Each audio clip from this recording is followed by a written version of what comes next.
Hello, everyone. Happy Monday. Monday. What am I doing? What day even is it? What? It's Monday. I meant to say morning, evening, etc., something along Right. those lines, and it came out Monday, and here we are. That's all right. Time is relative. I Apparently, Ember is from uh, the future or the past. I'm not sure which. Is it one of this those. Monday or is it? Okay, cool, cool. It is Sunday here. I mean, you're not that far off, to be honest with you. Not for here. Yeah, who even knows what's going on? Nobody. Certainly not me. Right. Well, we are time traveling as per usual. We're reviewing Yep. a classic debate this week. Oh, It's yeah. Dan Barker versus Trent Horn. I forget what year that's from, but it's a little ways back now. It And is. Yes. yeah, Are it you should be an feeling interesting horny? time. What's Oh, that? look. Are you feeling horny? I've got a million of I'm these, ace. so line. I'm never on Okay. Horn's side. Okay. Oh Well, goodness. like I just Trent Horn. Wow. Unfortunately, Yeah, well, I was looking for a Dan Baker debate. Dan Barker. yeah. Fuck, what is wrong with me today? Um, and this one came up, and he'd recently been on some of the other skeptic channels. I forget what the topic was, but he'd been kind of on my mind, and I'm like, let's see what this has got going on. And yeah, so it seems like a fun idea, but considering I don't even know what day it is, you may not want to trust me on what I think is a fun idea. Yeah. No, it's fine. It's Goodness. all good. All good. Yeah. How are you today, All Mark? good. I'm just waking up. But yeah, I love it. It's a like lazy Sunday morning, and we're rugged up in. I'll tell you the Star Song earlier. It's winter over here, but I love winter when I'm rugged up and sort of inside. I absolutely adore winter when. I hate winter when I'm out in it, but when you're Mhm. out of it and sort of there's something about nesting that's very comfortable in my old age. I Hmm. think that yeah, it's awesome. So yeah, I'm doing fantastic. I'm ready to go. I'm really looking forward to this. I mean, I just love the proposition as well. Is God imaginary? Yeah, Seems so. I mean, I know it's a prove me bit of wrong, an uphill like, battle. well, yeah.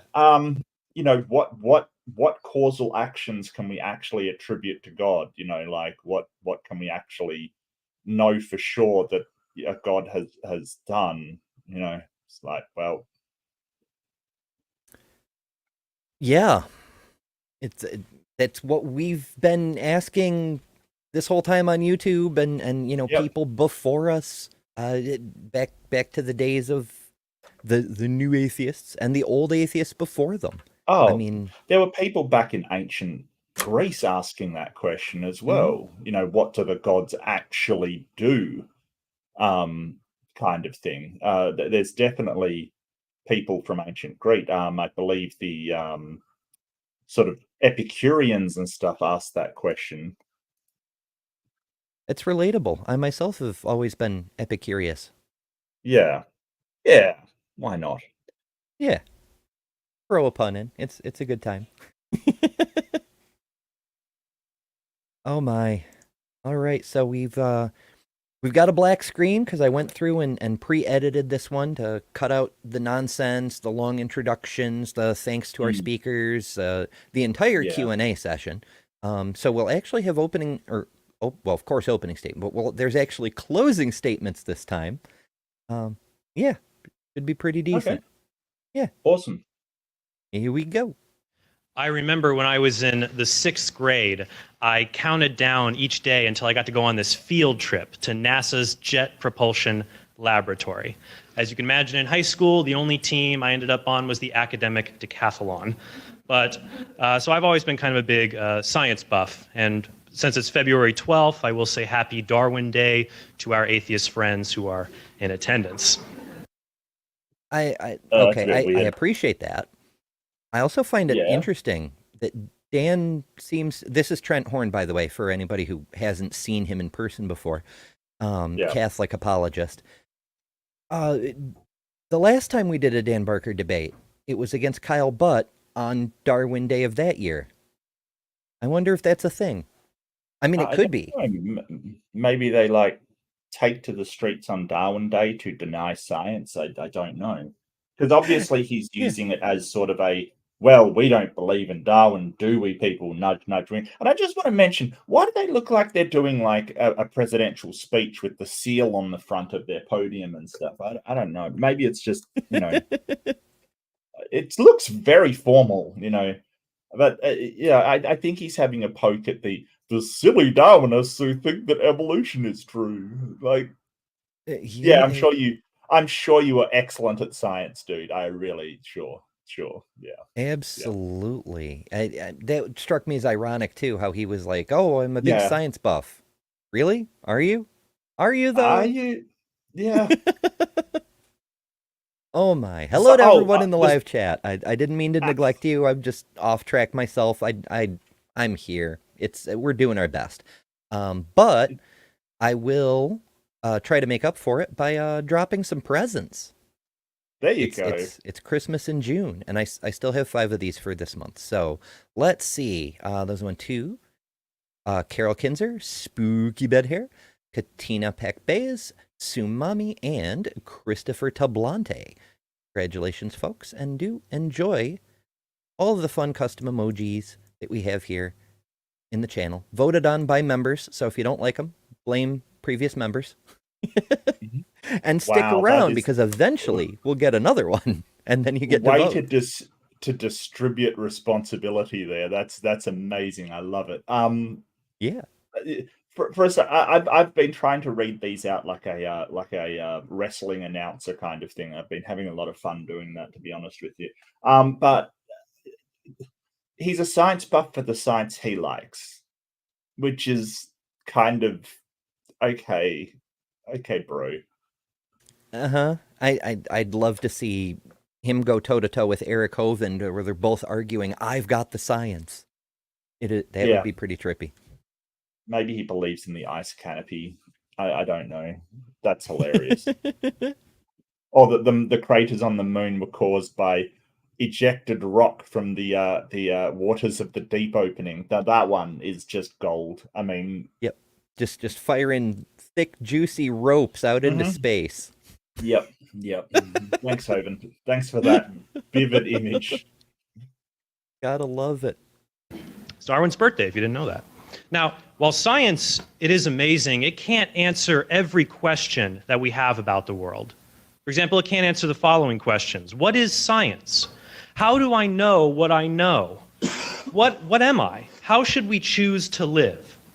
You see, science uses experiments that provide natural explanations for what we observe, while philosophy uses careful thinking to discover the nature of reality itself.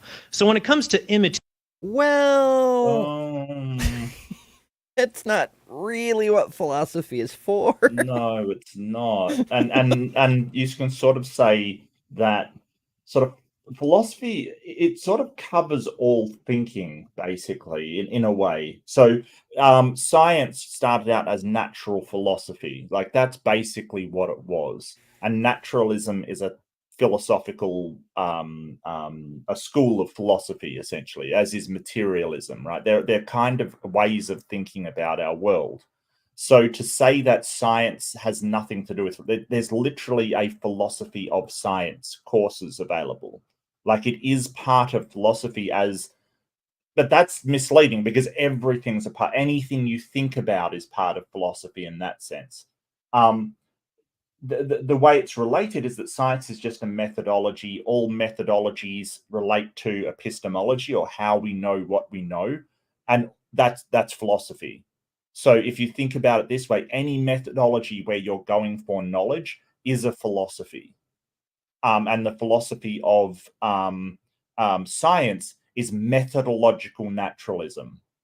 That school of philosophy basically says in your methods of achieving knowledge, only accept what is natural. That's it. That's science. So he started out very badly here by sort of going, well, science and philosophy have nothing to do with one another. I feel like he's trying to tee it up as opposites, like oh, well, if you're doing philosophy, you're not doing science. True, Yeah. but you know, uh, Yeah, and it's a bit then of a weird there's one. for sure. I mean, there's so much tied up in this. Like, I think it was Richard Feynman who said that the philosophy of science is as useful to scientists as ornithology is to ostriches. Right, right. That always struck me as a fun one. When you want to get down to the search for truth, what is truth? Philosophers care about that a great deal. Yes. As a general shorthand, we often say that which comports with reality.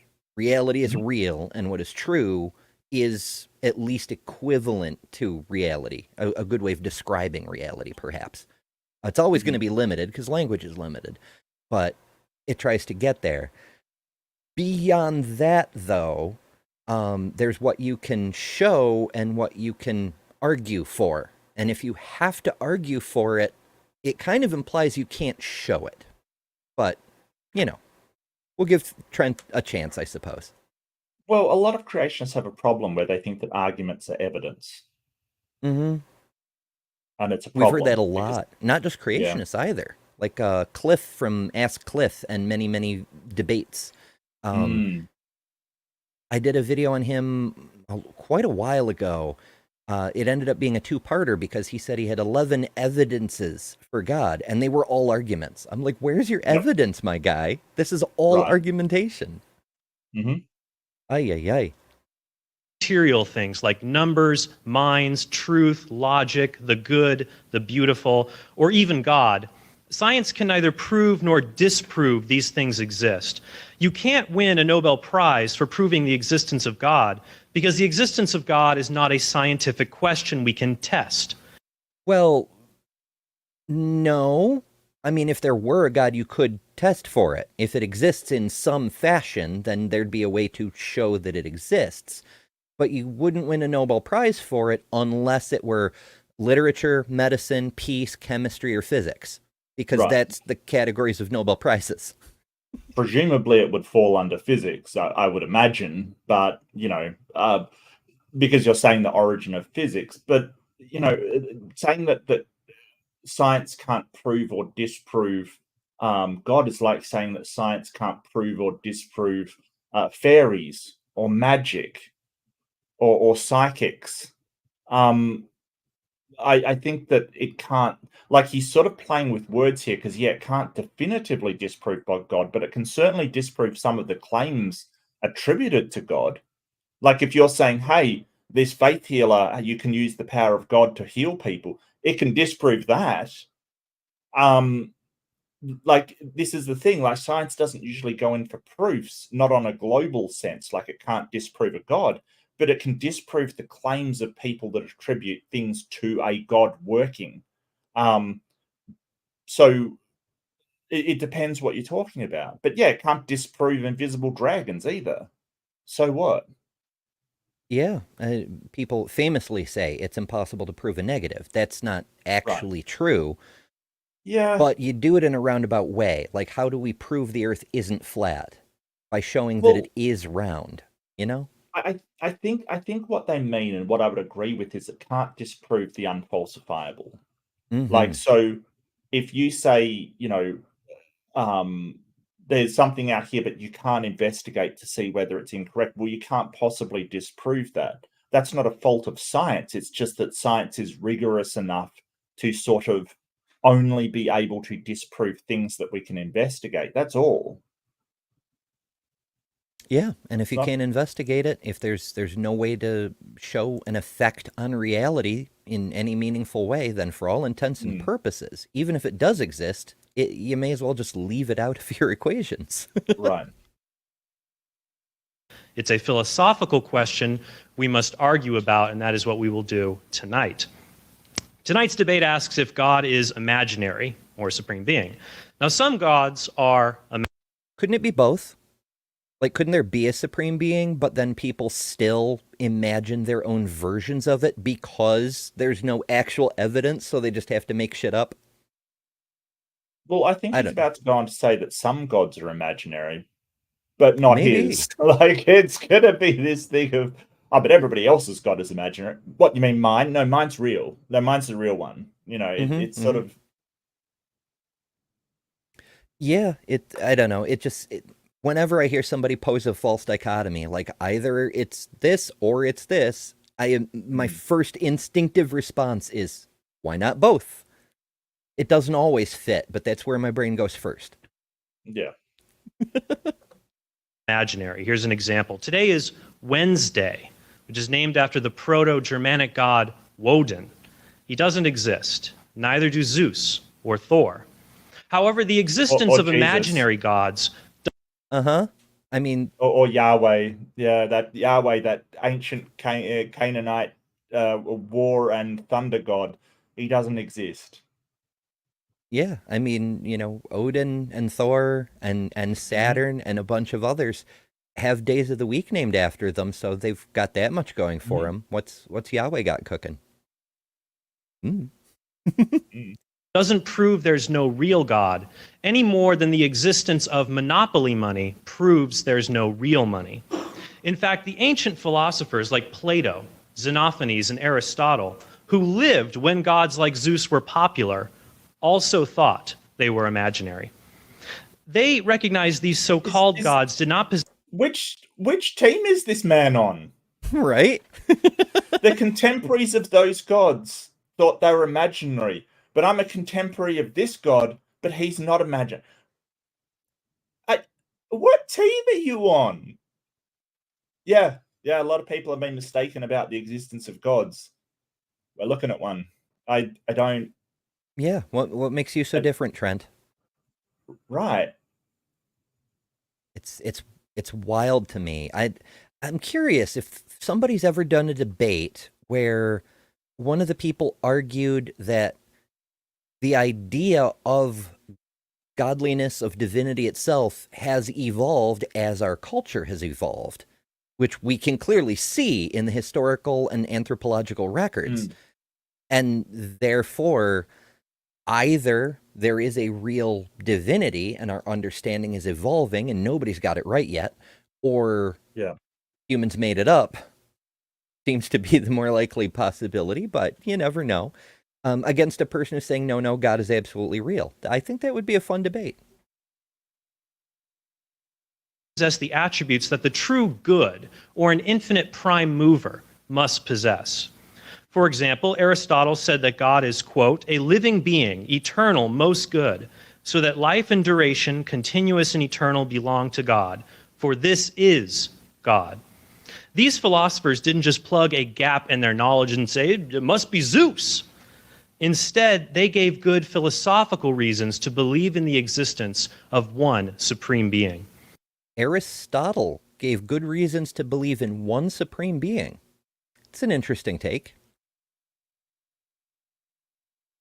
And like them, I believe that God is the necessarily existing creator of the universe. He is infinite, perfect, all-knowing, all-powerful, and all good.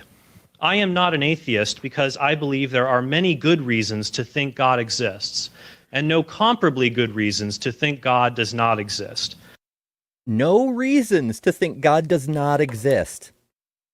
Oh goodness, this is gonna be a show. I really enjoy how he laid out in his opening statement. The God that he contends is not imaginary, is infinite and pure good and all-powerful, and he's making it too easy for Dan. He could go the deist route, or Mott and Bailey it, but no, he's just right out here like, here's all these things that don't match up with reality, these logical inconsistencies that create an incoherent concept of what God is, but it's not imaginary. Okay, Trent. I'll let Mr. Barker present the reasons to think God does not exist, and I'll give you the arguments that have led me to believe that God does exist. My first argument is called the contingency argument. To be contingent means you can fail to exist. For example, my car is contingent because it could fail to exist. The transmission is shot, so it's already halfway there. Do not buy on Craigslist.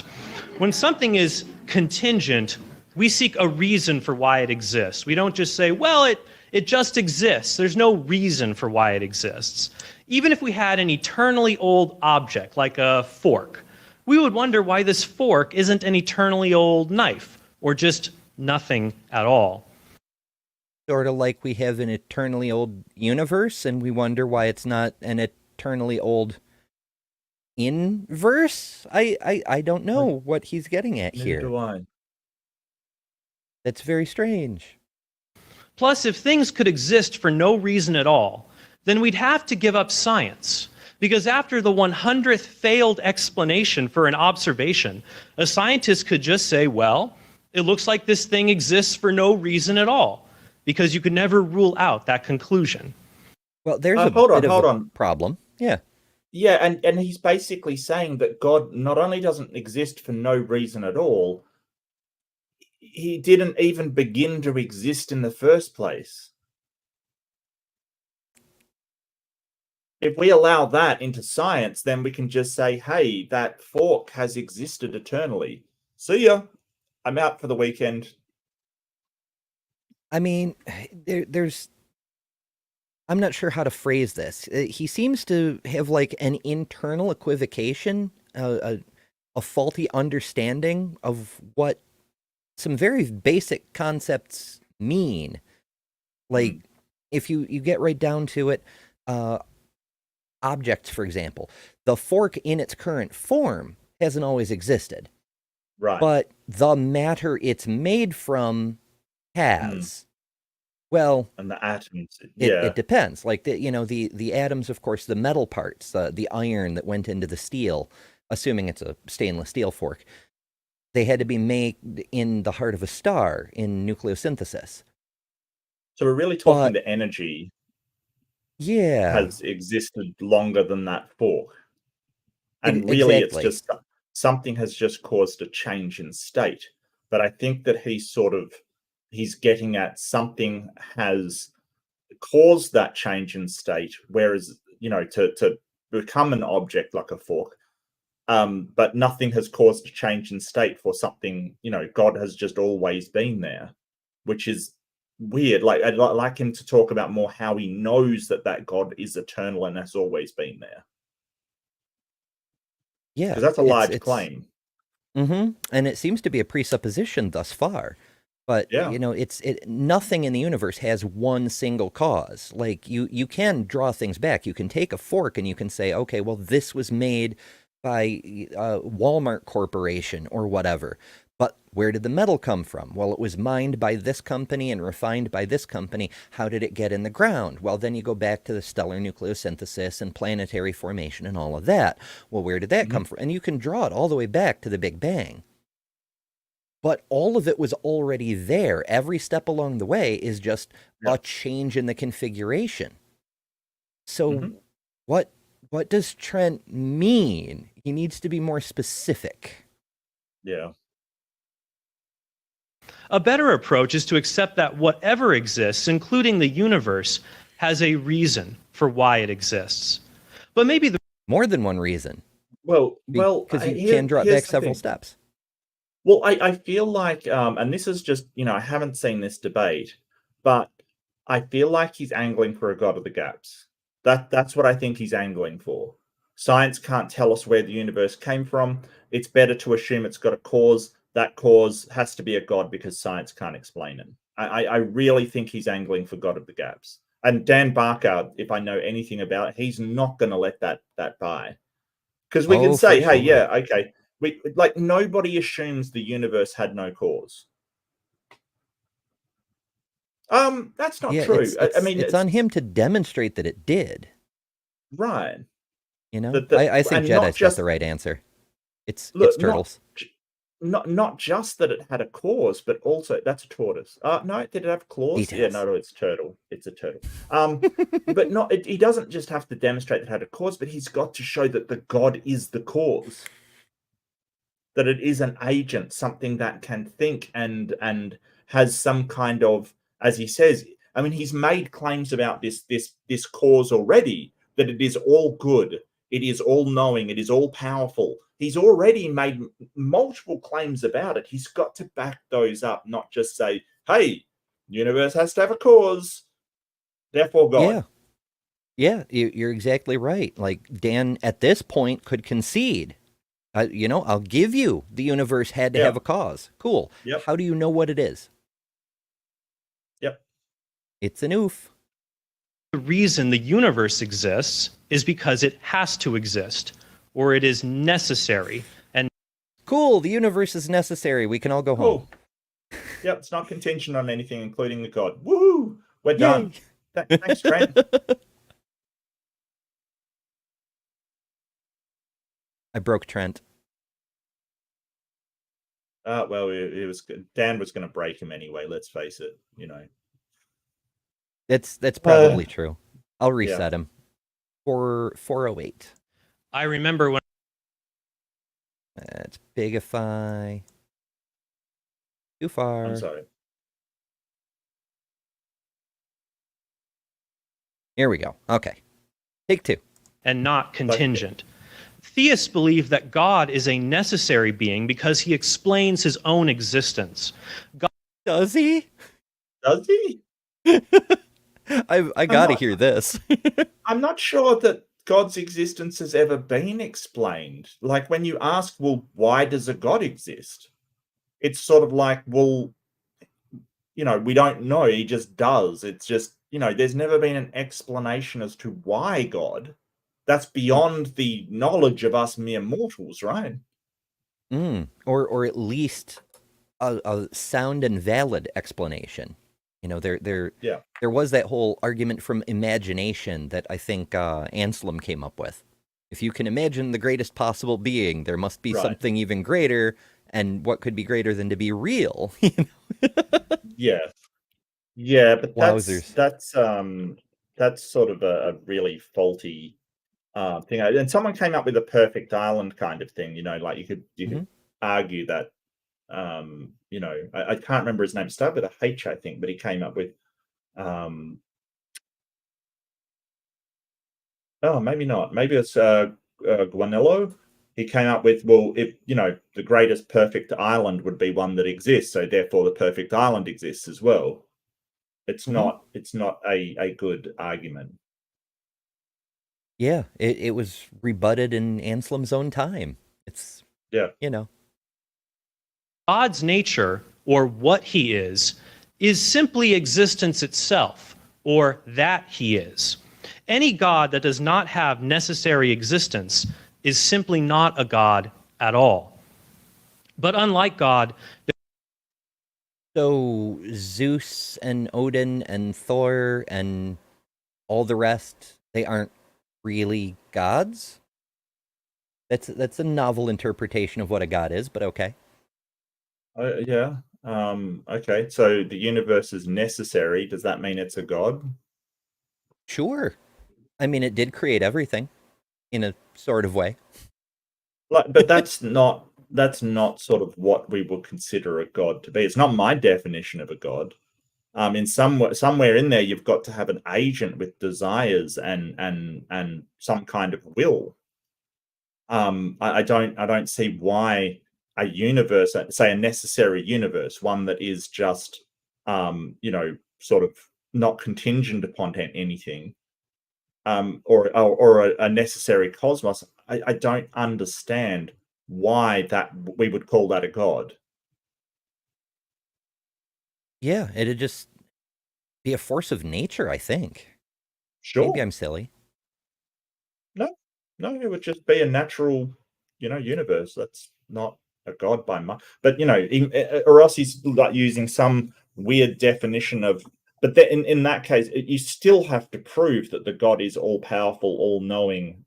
Even the omniscient, the all knowing thing suggests that whatever it is can know things. Therefore, it is some kind of agent, because knowledge is justified true belief. So you've got to be able to believe things in order to know them.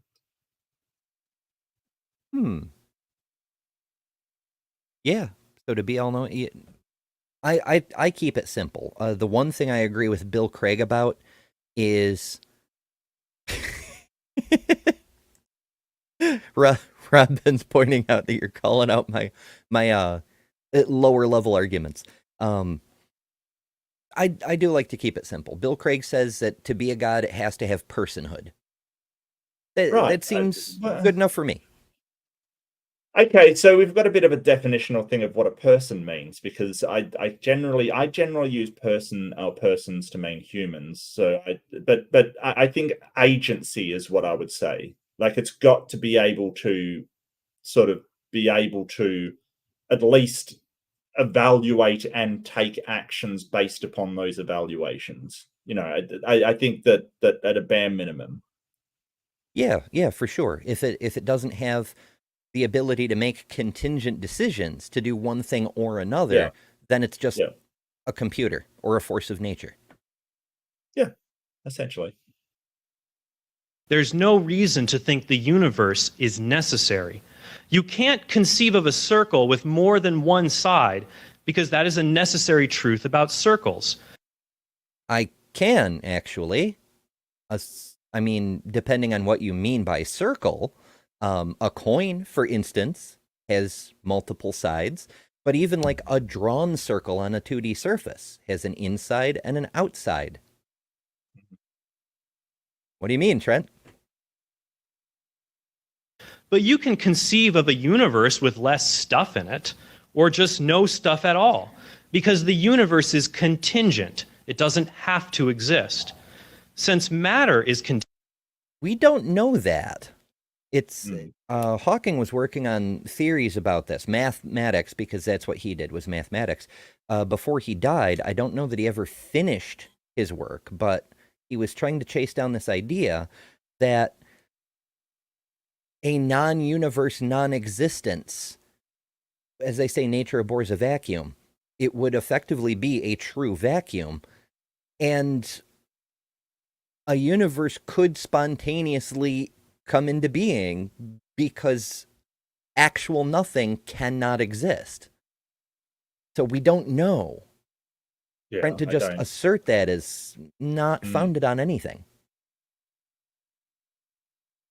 Contingent, there must be an immaterial, necessarily existing entity with causal power that explains why the universe exists. Since abstract objects like numbers or shapes can't do anything, the only other kind of immaterial entity that could create contingent things are minds. Therefore, minor detail, minds, while technically not material, are contingent on material substance. They're an emergent property of a functioning brain. Yep.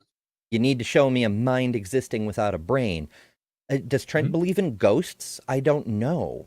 But if he could demonstrate spooks and spirits exist, then he may be able to build on that and say, well, if now that we have ghosts established, you can extrapolate, there might be an even bigger mind haunting this mostly empty universe, and that could be God. But until he does, I'm not going to accept that this assertion that minds are immaterial, because while it's a matter of conception, right? Yeah, no, I don't accept that minds are immaterial either. Mm-hmm. I think that all of the evidence points to minds being directly tied to brains seem to produce minds, and the arguments of why it isn't a brain producing the mind, but a mind is elsewhere, seem very, very bad. That seems to be a matter of faith when I talk about that to people. If you damage a part of the brain that we know is responsible for the mind thinking about, say, colors or interpreting certain words, that part and that part alone will break. That is not how it works. If the brain somehow a transmitter for the mind that's elsewhere.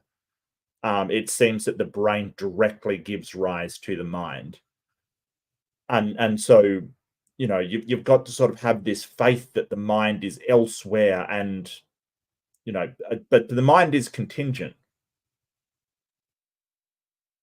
Right. It There is no such thing as a necessarily existing mind. Like if we see this with people who suffer brain trauma and then develop a fugue identity. You effectively wipe the brain, it will generate a new and different consciousness.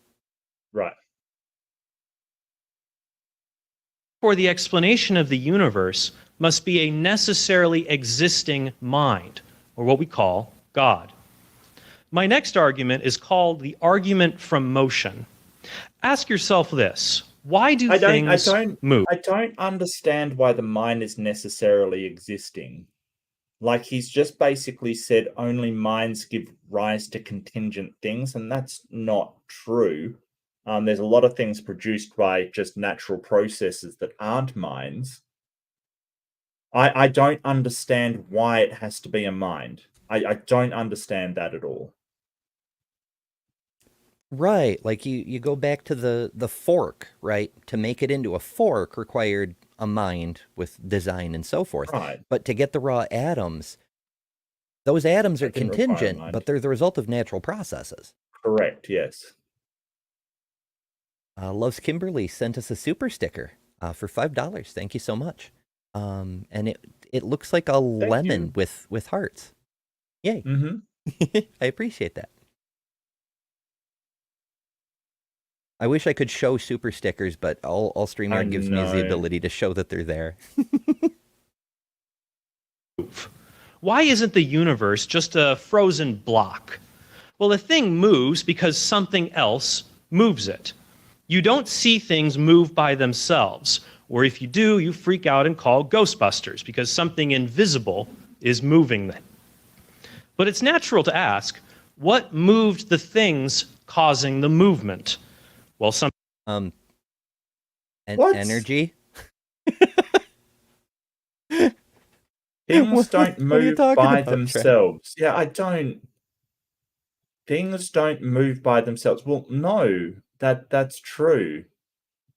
What caused the things moving the things?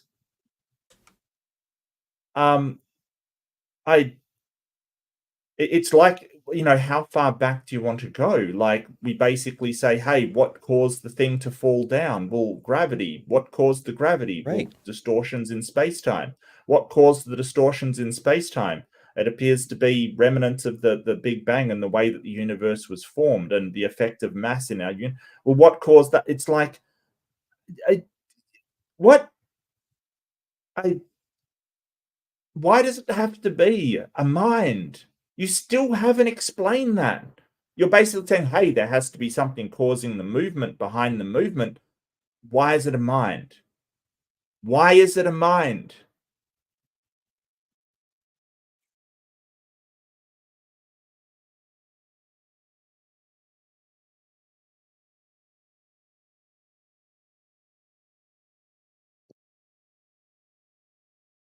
Hello? Have we lost you? I think we may have lost Ember. She is looking very very static at the moment, very pretty, but very non-moving. So I'm going to be taking over the show. I do not have the video of Trent Horn, but I'll do my best to do the debate. Oh, the necessary thing has to be a mind because people believed in Zeus. No, that's terrible. I'm not going to do that. But yeah, you've got me for the moment. I hope you're all doing well out there. This is sort of a bit bewildering to me because it's just sort of every time I see this, the it's sort of a ontological argument. It's sort of this thing where basically they skip past really fast, and William Lane Craig does the same, of why it has to be a mind, why the necessary cause can't be some natural process. It's just sort of this skip past to, well, minds create things. It's got to be a mind. Yeah, but natural processes create things and they're not minds. Oh, no. Let's not pay attention to that. Let's just focus in on the fact that minds do create things. Okay. Show that it's a mind. Usually, I mean, William Craig goes for it must be timeless and spaceless and all these extra things. So yeah. I'm just going to ask Ember if they're coming back. I feel like a pirate right now. I should get a pirate hat. I do have a captain's hat somewhere. I did have it a few weeks ago.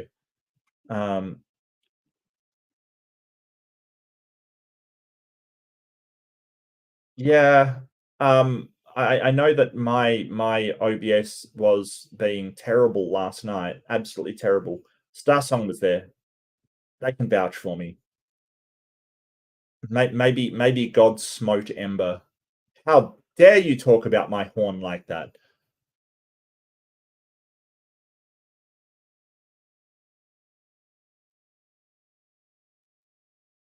Please, Jesus, raise Ember's internet connection.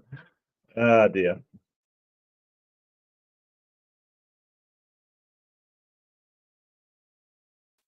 There we go. And we're Oh, back. goodness.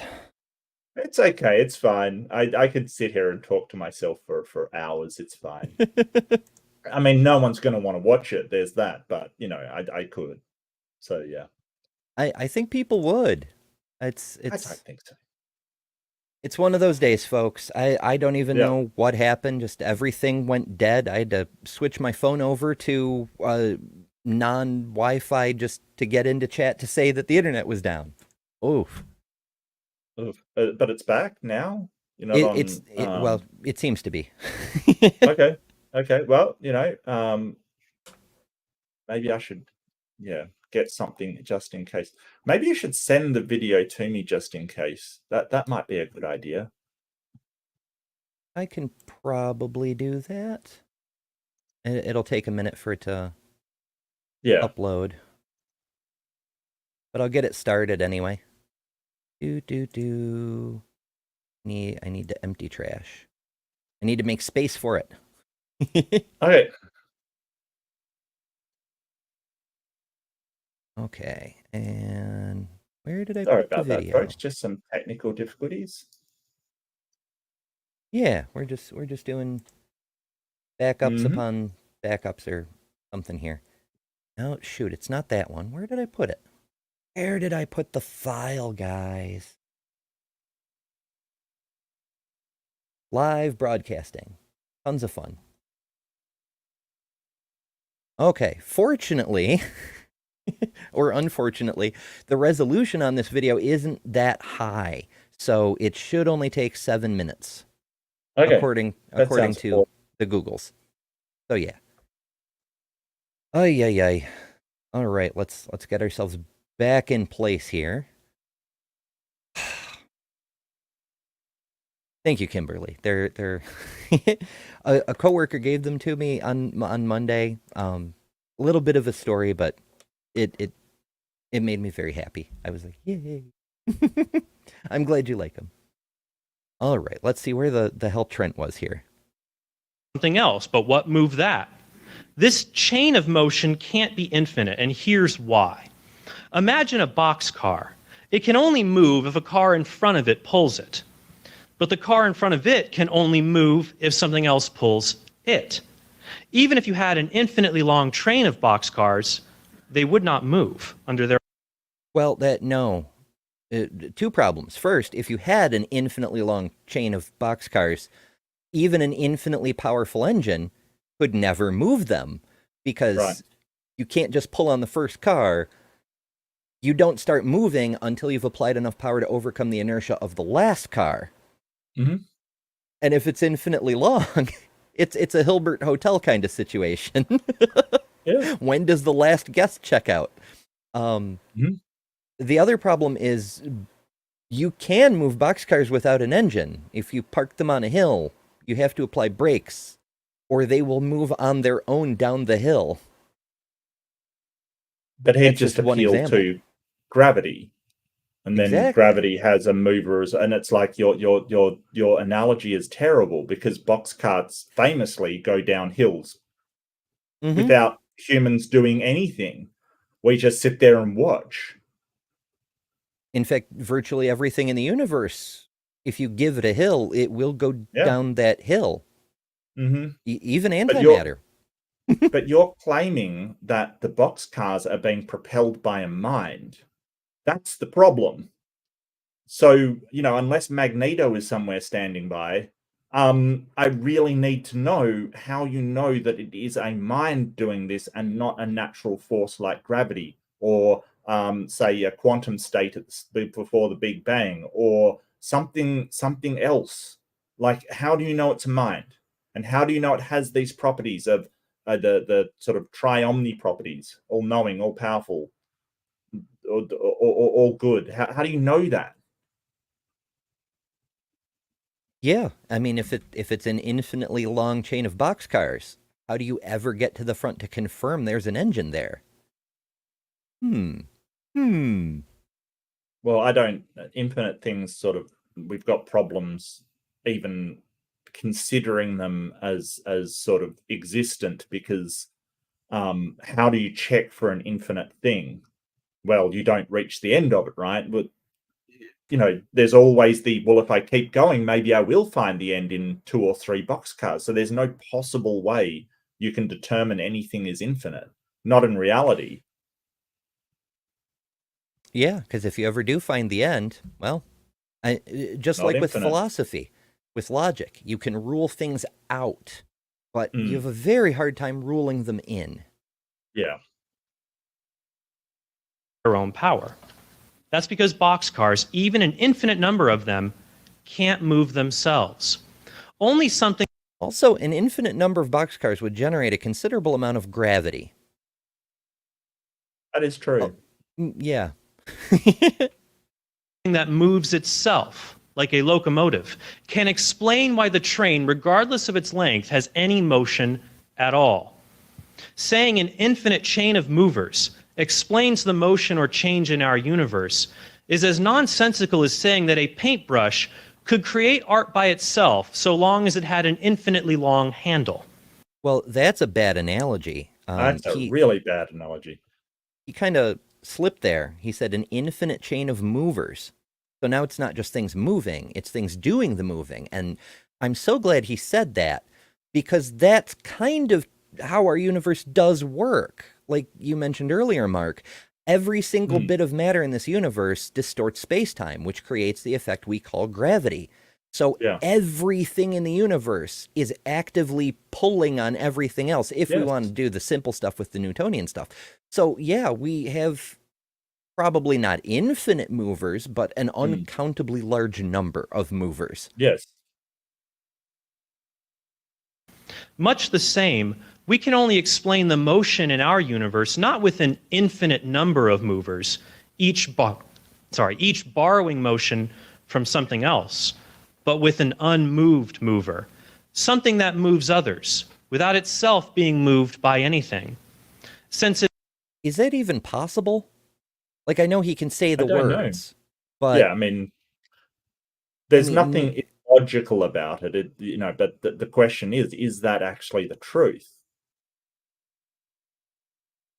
yeah, it seems very strange to me. Like Newton's laws of motion, equal and opposite reaction. If you move something, it moves you back. Like, well, he's playing in this weird thing, because he's not talking about like how we would talk about it in physics, like the transfer of energy kind of thing. So if you want to move something, you would take a certain amount of potential energy and it would be transformed into kinetic energy when that, like, if I wanted to move my mouse kind of thing, there's my body generates potential energy, and that gets transformed into kinetic energy, and that provides the force to move the mouse, but it pushes back on me with an equal amount of energy. So if I tap my mouse, that's one thing. If I hit it with my fist, that's completely another, right? Like the force will return equally. That's basically what Newton's talking about. That every action has an equal and opposite reaction as far as energy transfer is concerned. But he's not talking about it like it's energy. He's talking about it like this mover thing. It's got no. It doesn't make any sense where physics is concerned. It isn't. I don't know what he's talking about. yeah, I don't imagine he will, but I'd like to hear more. But I think he's going to go off on infinite paintbrushes for some reason.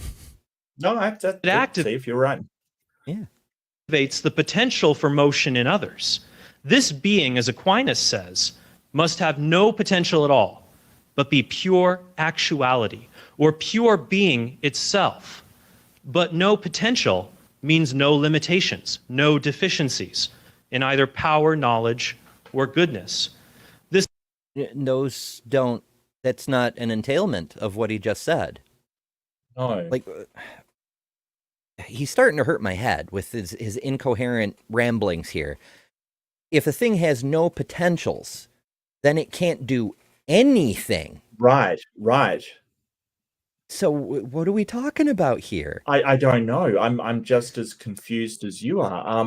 So if something has absolutely no potential for anything, like it has no potentiality at all, then there is no scenario in which it can take any action in any way.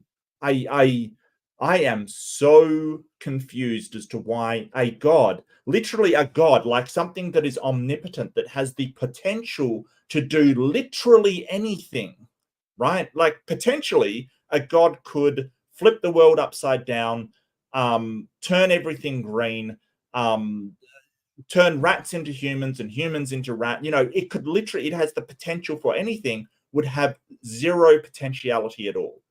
That makes no sense to me. Yeah, there's multiple layers of incoherency there, and we could spend an hour on that alone. Very. Is he drunk? I don't know. No, cause must be greater than. I think What's he's that? just like sort of heard some very sort of sloppy arguments and is using them. I don't, yeah, I don't know where he's gotten this from, but holy crap. Mm-hmm.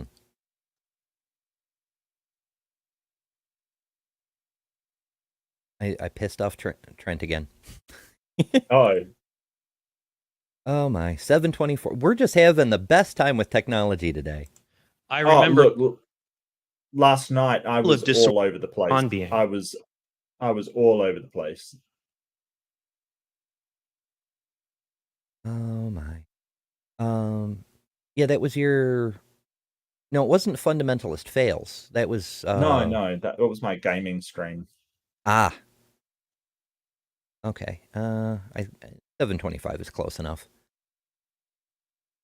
Greater than matter, time, or even intellect, because you can't give to creation what you don't already have. In classical theology, God is just the name we give to pure being itself. Okay, stop. Now, what does being mean in philosophy as opposed to when you say a being, right? Because this is where they conflate, right? So being in philosophy is a state of being, right? So literally it means existing, right? So a state of being. It doesn't necessarily mean like we would use it as a human being or a being from the stars. That's not what it means in philosophy. So I feel like he's conflating heavily here, because when we say a necessary being, we don't mean an agent, something that is a thinking organism or a thinking mind. It's just a state of being that is necessary to make contingent things. That's all. I feel like he's conflating here. I hear it a lot, and it's like, well, how do you know that being is an actual? If you're using being as in an agent, something that thinks and has a mind and can make decisions, then how are you? Then how did you get to that? If that's what you mean by being, but that's not how philosophers use the word. Yeah, he's already relied heavily on equivocation in his earlier arguments, and I feel like he's just ratcheting it up. Yep. These two arguments show that we have good reason to think God exists, even if the universe were eternal into the past. But what if the universe were not eternal? Since something cannot come from nothing, Citation needed. What? Since who says that something comes from nothing? Yeah. And what do you mean by nothing? That statement comes up a lot, always from Oh, yeah. theists, strangely enough. Mm-hmm. Yep. Nobody said that things did come from nothing. What is a nothing? How do you know that things can't come from it? It's just, it's as Feynman puts it, fractally wrong. Yes. And the only reason they say it is because of one title of one book that was meant to be a pithy title, that when sort of Lawrence Krauss was talking about nothing, he wasn't referring to a philosophical no thing, like not anything at all. He was using nothing in a certain specific definition there, which meant no matter, no space, and no time. That's it. Yeah.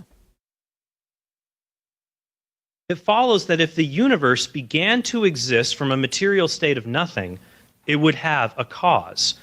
Any cause that created space and time could not be bound by the things it created. Well, that's another incoherency, because if your created thing creates time, how does that happen? How do you go from a moment when there's no time to a moment when there is time without time? It's literally incoherent. Well, there might be, like, sort of talking in a materialist sense, there might be something acting upon it, like child universes, for instance, because when we're talking about time, we're talking about the local presentation of time, the time in the universe. So when it is we possible. talk about it, yes, but when he talks about it, I don't think that's the case. Well, he's sort of talking about no thing existing and then something existing, which nobody believes that anyway. So I don't know what he's talking about. Yeah, exactly. Like, you could, for example, use Valenko's multiverse theory and say something happened in a parent universe that caused our universe to exist. Okay, cool. Yep. But within that context, there's already time running. So something could happen and come to exist. Whereas Trent's talking about a null state, and that's a problem. That's right. Weird, he's using logic instead of evidence, and he's so very bad at logic. So the first cause would have to be immaterial and eternal, not to mention extremely powerful, because it brought being from non-being. Well, that's the William Lane Craig argument, which it's probably not originally Craig's, but he popularized it. But what does it mean to be powerful outside of time? What is power? The ability to do stuff. How does that work outside of time? What does eternal even mean if you're outside of time? Yeah. So power is not, it's not well defined in physics. Energy is. That's what energy is. Is the ability to do things. That's what energy is. But power is not. Like, the only time we're using power is in relation to, voltage and things like that. So what does powerful mean? And William Lane Craig, I'm not sure if he's going to go down this route, but William Lane Craig says, it must be powerful because the cause has to be more powerful than the effect. And I don't think that's true. No, that's like, demonstrably not true. Right. You've got a dynamite or something, you light it, a very small flame is the cause. The effect is way more powerful than the cause. If One you're snowflake causes an avalanche. Right, exactly. But if you're talking about energy, the same amount of energy, exactly the same amount of energy goes in that comes out. So, there's energy in the dynamite, there's energy in the flame, there's all this energy there, but he's not talking in those terms. So he's kind of, I don't understand this argument. I don't understand what he means by power. It's very weaselly. Very. This is the essence of my next argument, which is called the first cause argument. That's the same argument repackaged. First mover, first Yeah. cause, whatever. Yeah. One reason to think the past cannot be infinite is because the past is formed one day at a time. But you can't form an infinite past one day at a time because you can't count to infinity. We all tried when we Just because you can't do it, Trent, doesn't mean that's not the case. Now, I'm not going to argue that the past is infinite. I don't have any reason to. But what is the point here? What is he trying to say with this? The past can't be infinite because I can't count that high? It doesn't follow. You easily could, from a purely philosophical standpoint, have an infinite past. Right. Because as long as there's finite chunks within it, you have to be somewhere. To exist means being somewhere within time and space. Why didn't we exist 4 billion years ago? Why don't we exist 4 billion years in the future? Because you have to exist at some point in space-time to exist. It doesn't matter if it goes back infinitely or goes forward infinitely. You have the same problem either direction. You exist somewhere when the conditions are right for you to exist. In a changing dynamic system, it doesn't matter what the ultimate beginning was, just when the conditions were right for you to exist. It's very silly. My problem with infinity is we can never know whether something in infinity is not, but he's also claiming to know, like not just believe, but know that time is finite, that the past is finite. How did you work that out? And considering time dilation, that time is relative depending on where you are.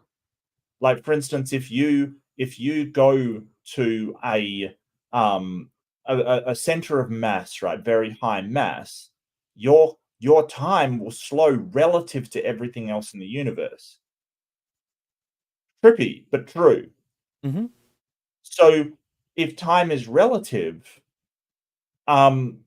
it could look infinite from outside, but not be infinite on the inside. It's really hard to get your head around, but time is relative to other parts of it. Doesn't have like you're thinking of time as this set thing. No, it can stretch and it can warp and it can be stretched out. Can it be stretched out to infinity? We don't know. We don't know. Yeah, that's an excellent point, because the rate of time's passage is different in different parts of the universe. Here on Earth, it runs a little bit slower than it does in orbit. On the surface of the sun, it runs slower still. On the event horizon of a black hole, very slow. Yep. If you measure the age of the universe from these disparate places, you'll come up with approximately the same figure, but not exactly the same figure.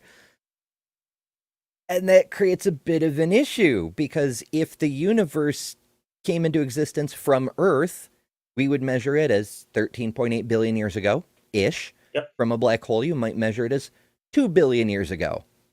So which is the real time it came into existence?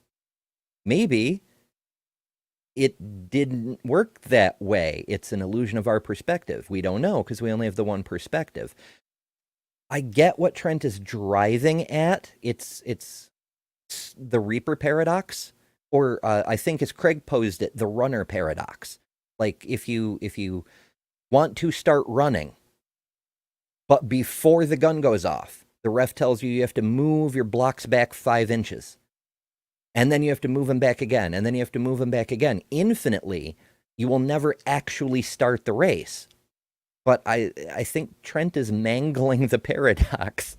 But even if he were using that one, we already have an answer to that. It's called the ant and the rubber band. It's another philosophical proof, but it shows that even if you take a rubber band and stretch it infinitely, the ant will eventually cross it as long as he maintains a constant pace. It's weird, but it works. Left-Handed Jedi gifted 5 Emberships. I appreciate that. Thank you. Those went to Pragmatic Crystal, Godseed, Jasper, Alex Markle, and Hillhugger. Congratulations, folks. There you go. And I appreciate the hell out of you, Jedi. Yay! Do enjoy the custom emojis and other assorted goodies. There's a bunch of goodies. I forget what comes with the different levels of membership. You'd think I'd write it down at some point. I've been doing this for a year now. This channel's been monetized for a year. That's trippy. Wow. Yeah. But yeah, I do know that members at the level that gift memberships are at do get early access to videos and exclusive posts, behind the scenes stuff, all kinds of goodies. That's just a few things. So yay. We were 7, and we gave up, and we just raided the closet for Flintstone's chewable vitamins. You can't count your way to infinity. Because you see, no matter how many days transpire in an infinite past, today could never happen, because there would always be an infinite number of yesterdays taking place before today. But today did happen. Therefore, it makes more sense to say that the past is not infinite, but finite, and the universe began to exist. I mean, it's nonsense, but we can grant that. Let's just say, cool, the universe began to exist. Now demonstrate what your God has anything to do with that. Like, you got to go somewhere with it. Jedi, also a member for 6 months. I appreciate that very much too. Hooray. It's another perk of membership. That's a default for all of YouTube. That if you've a membership for a period of time, a month, then you get a free member chat. So yay.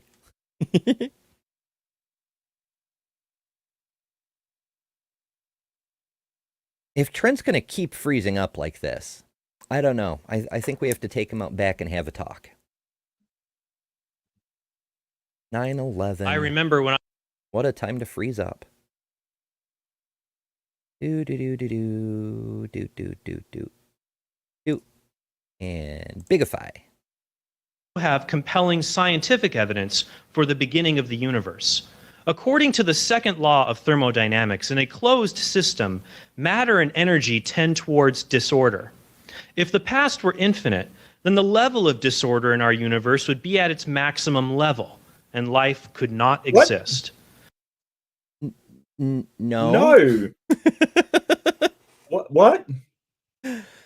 He mangled that one. Well, I think what he was trying to say is if the universe were infinite and an infinite amount of time had passed since the universe wasn't created because it's infinite, then all of the energy would have already dissipated. We'd be at the heat death of the universe right now. Right. But there's several problems with that. Like if the future of the universe is infinite, then at some point we will hit heat death and it will last infinitely long. Yes. So why do we exist right now? Like I said, this argument goes both directions. It's wild. And also we don't know for sure that the universe isn't getting outside energy dropped in. Yeah, and I want to make a very important distinction here, and one that philosophers run into, and they kind of trip over themselves because they kind of say eternal and then sort of go, well, you think the universe was eternal at the start. And it's like, well, no, it may be atemporal. So what's the difference between atemporal and infinite and eternal, right? So eternal is going for an infinite amount of time, right? Like it just means an infinite amount of time. But atemporal means time doesn't apply to it at all, right? It is unaffected by time. Time does not exist. So if time does not exist, or our local presentation of space-time doesn't exist, then the state may be atemporal, not eternal. They're two separate things, and it's the reason why I use atemporal instead of eternal for the beginning of the universe, because or what may be the state at the beginning of the universe, because those are two different states. One is that time is running and it runs for an infinite amount of time. and the other means time doesn't apply to it at all. And it's a very important distinction, because if the universe was atemporal at the start, time didn't exist at the start, then, or at least our local presentation of space-time, then his objection doesn't matter, because it hasn't, like, the state of the process of entropy hasn't been run for an infinite amount of time. It hasn't been run at all. Mm-hmm. And we've discovered that there are a few ways within our universe to convert things back into energy. Our sun is doing it all the time, for instance. Nuclear fusion. When you do that, yes, I know from a certain point of view, it's effectively potential energy trapped in a material form. Yeah, But reversal of entropy requires energy. It requires it. yes, when you're talking overall entropy. Yes. But I think we're running afoul of another one of his equivocations or involuntary conflations of terms. Because he started talking about entropy, and then he's talking about effectively the heat death of the universe, and it's just, it gets messy. Yeah. A finite past best explains why the universe has not reached maximum disorder. Even if there were a universe that existed prior to the Big Bang in something called a multiverse, according to the 2003 Borde-Vilenkin-Guth theorem, any expanding universe must have a past boundary. Renowned cosmologist Alexander Vilenkin reaffirmed his theorem in 2012 and said, quote, "Did the universe have a beginning? At this point, it seems that the answer to this question is probably yes." And I'll grant that. Probably yes. Not absolutely sure. Probably. Mm-hmm. Probably. Cool. And also, it's a nitpick, but the Borde-Guth-Vilenkin theorem doesn't say that an inflationary universe has to have a finite past. It has to have a finite point at which the inflation event began, but it could be infinite into the past prior to the inflation. Yep. But details. Mm-hmm. Along with being immaterial, eternal, and powerful, this first cause must also be personal, because an impersonal, eternal force cannot choose to make a non-eternal universe. Any appropriate name... What? So a non-personal God could make an eternal universe? Well, look, like he basically said, a non-personal force could not choose to make a non-personal force couldn't choose anything. Mm-hmm. Like, it's just a force. It just happens. Yeah, he's smuggling in bits here that there was a choice to make the universe. It hasn't been demonstrated. Nope. It's very well Begging could be like an avalanche. It's just a combination of circumstances create a deterministic situation. When you insert sufficient mass A, you get output B. That's it. But M's, a non-personal snowflake couldn't choose to make an avalanche. Right. Therefore, there's no avalanches. Or there's an avalanche god. Right. Yes. we found him, folks. That's one of the stupidest things I've ever heard. Like, a non-personal force cannot choose to make a finite universe. Like, what are you talking about? As the great sage Carl Sagan once said, if you wish to make an apple pie from scratch, you must first create the universe. Okay. Yes. For a first cause with these attributes would be God.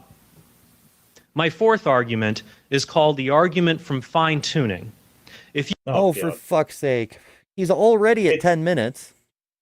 And he's going to go fine-tuning. Okay. It's the creationist greatest hits. Mm-hmm. It really it's. In fact, I think he may be point for point copying William Lane Craig's argument against Christopher Hitchens. If he Yep, makes a fifth pretty much. point, the witness of the Holy Spirit, it's an exact duplicate. hmm Wowzers. You adjusted the values of the constants or conditions related to the basic laws of nature, even by a fraction of a percent, you would not have a life-permitting universe. False. How do you know? Yep. That's a big false. How do you know? How do you know? And- How many universes have you studied, Trent? Yeah, like Just as the one? we've been saying, as long as we've been around, if the values of the universe were different, we'd have a different universe. It may still And- permit life. It may permit a and- different kind of life. Right, Who we the wouldn't fuck be here. knows? Yeah. We wouldn't be here, but that doesn't mean no sentient beings would be there. hmm And as we've And- recently, relatively recently, a few months ago, learned, Mm. it seems likely that the production of life is one mechanism by which entropy carries out its work. Like the Earth is so close to the sun that the amount of energy coming in is too much for Earth to burn off naturally. Well, not too much, but it's complicated. The point is, having living beings is a means of burning off energy by doing photosynthesis and metabolic functions and so on and so forth. We're converting energy from a higher form, sunlight, into a lower form, heat energy. And so our existence is serving the needs of entropy, which strongly indicates that in any system where the conditions are right for life to exist, it must exist because of the laws of thermodynamics. Now, if you have a universe with different laws of thermodynamics, then all bets are off. But it seems likely you could mess with the values of this universe as much as you like, and you're going to wind up with pockets here and there where life necessarily exists. We don't know. We just don't know. And it may be that universes cannot form in any other configuration but the ones we have right now. We don't know because we have literally no other universes to study. It Mhm. may be, and part of it is kind of like the sort of puddle analogy kind of thing. Like, oh, Mhm. look how perfect things are for us when really we evolved for the thing. And it may be that universes are popping up all over the place. Multiverse may be true. We don't know. And it may be that, a lot of them just collapse within 2 seconds of starting up. But, we're not in that universe because life never would have formed. It's I believe it's called the lottery fallacy. Like, someone wins the lottery every week, so they must be special kind of thing in some way. No, someone will always win the lottery. And the fact that we're here says that the universe was in the correct configuration for it. Now, you're asserting that it's a God that's doing it, but you might as well assert that God always makes somebody win the lottery. It's not true. Yeah, I love the puddle analogy. I need to Oh, get a clip of it because it comes up so often. Mm. Trent is basically an amoeba in a puddle that's in a tread mark, saying that the godlike human who drove a 4-wheel drive truck through here made the puddle specifically so I could exist into it. But really, it's just a rut in the mud from what the human was doing anyway. It's just a consequence. That's all. Here's just one example of this fine-tuning called the cosmological constant, which is the strength of vacuum energy in deep space. It's represented by the Greek letter lambda. He's trying so hard to sound smart, and it's backfiring horribly. Oh, yeah. The cosmological constant is the term that Einstein put in his equation, because when Einstein came up with the model for what became general relativity, the expanding universe of the Big Bang or what have you, he couldn't conceive of an infinite universe. He said it has to be finite. And if you have a finite universe, no matter how big it is, there's going to be a center. And if there is a center, then gravity will pull it in to collapse upon itself. So he included a term that he called the cosmological constant to balance the force of gravity and allow the universe to be dynamic but also eternal because it won't collapse under the force of gravity. Once we figured out that's not what's happening, he scrapped the term. And now we look out at the universe and we see redshift and probable expansion and so on and so forth. And we go, oh, well, we can still use Einstein's original formula. We'll just put the cosmological constant back in there as a placeholder for whatever is driving the expansion. And we call it dark energy today. But that's all that is it's a placeholder. We don't know that it's vacuum energy driving the expansion. We don't know.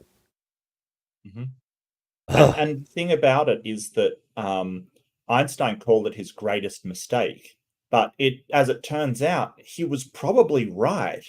He just in no way could substantiate this constant that he put in. But more and more observations have us going, well, Einstein was probably right to include that. It wasn't actually a mistake at all. We just don't know what it is. Yeah, and the chat is being very, very wise. Starsong points out that we are suspecting now that the constant is not constant, and that's very true.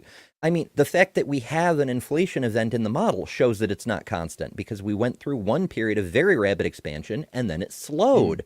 So just right there, the expansion rate of the universe does change speeds. Holy crap, it's right in the model.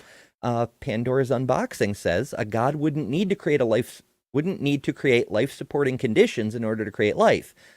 Exactly. You don't need a fine-tuned universe. If you're all-powerful, you can just do it. And that would be stronger evidence for a god, I dare say. It's fine-tuned to the 100. You could argue about that, Pandora, if you basically avoid saying that God's omnipotent. But he already stood in that particular turd. So, you know. Yep. It's like he's trying to get shot down. I don't know. 20th power.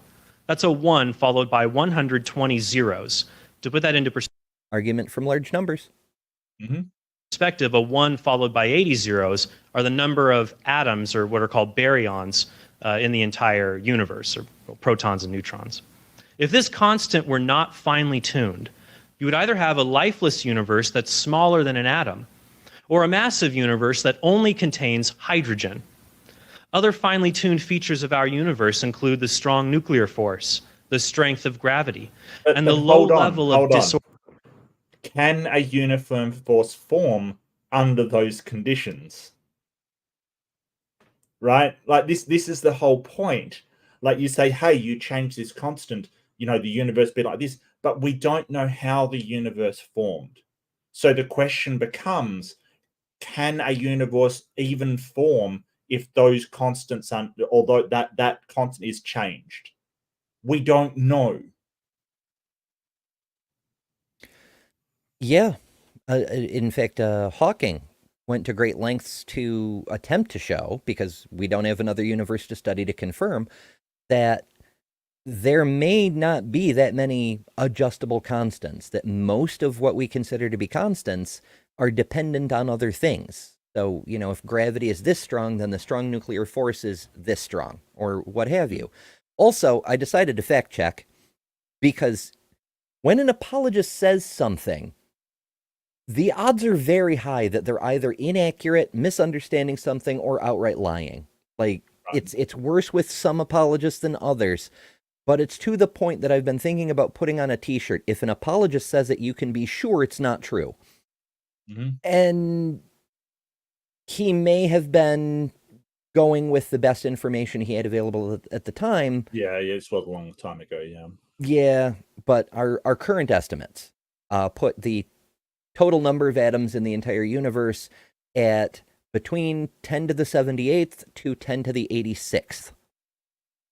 10 to the 80th is in there, but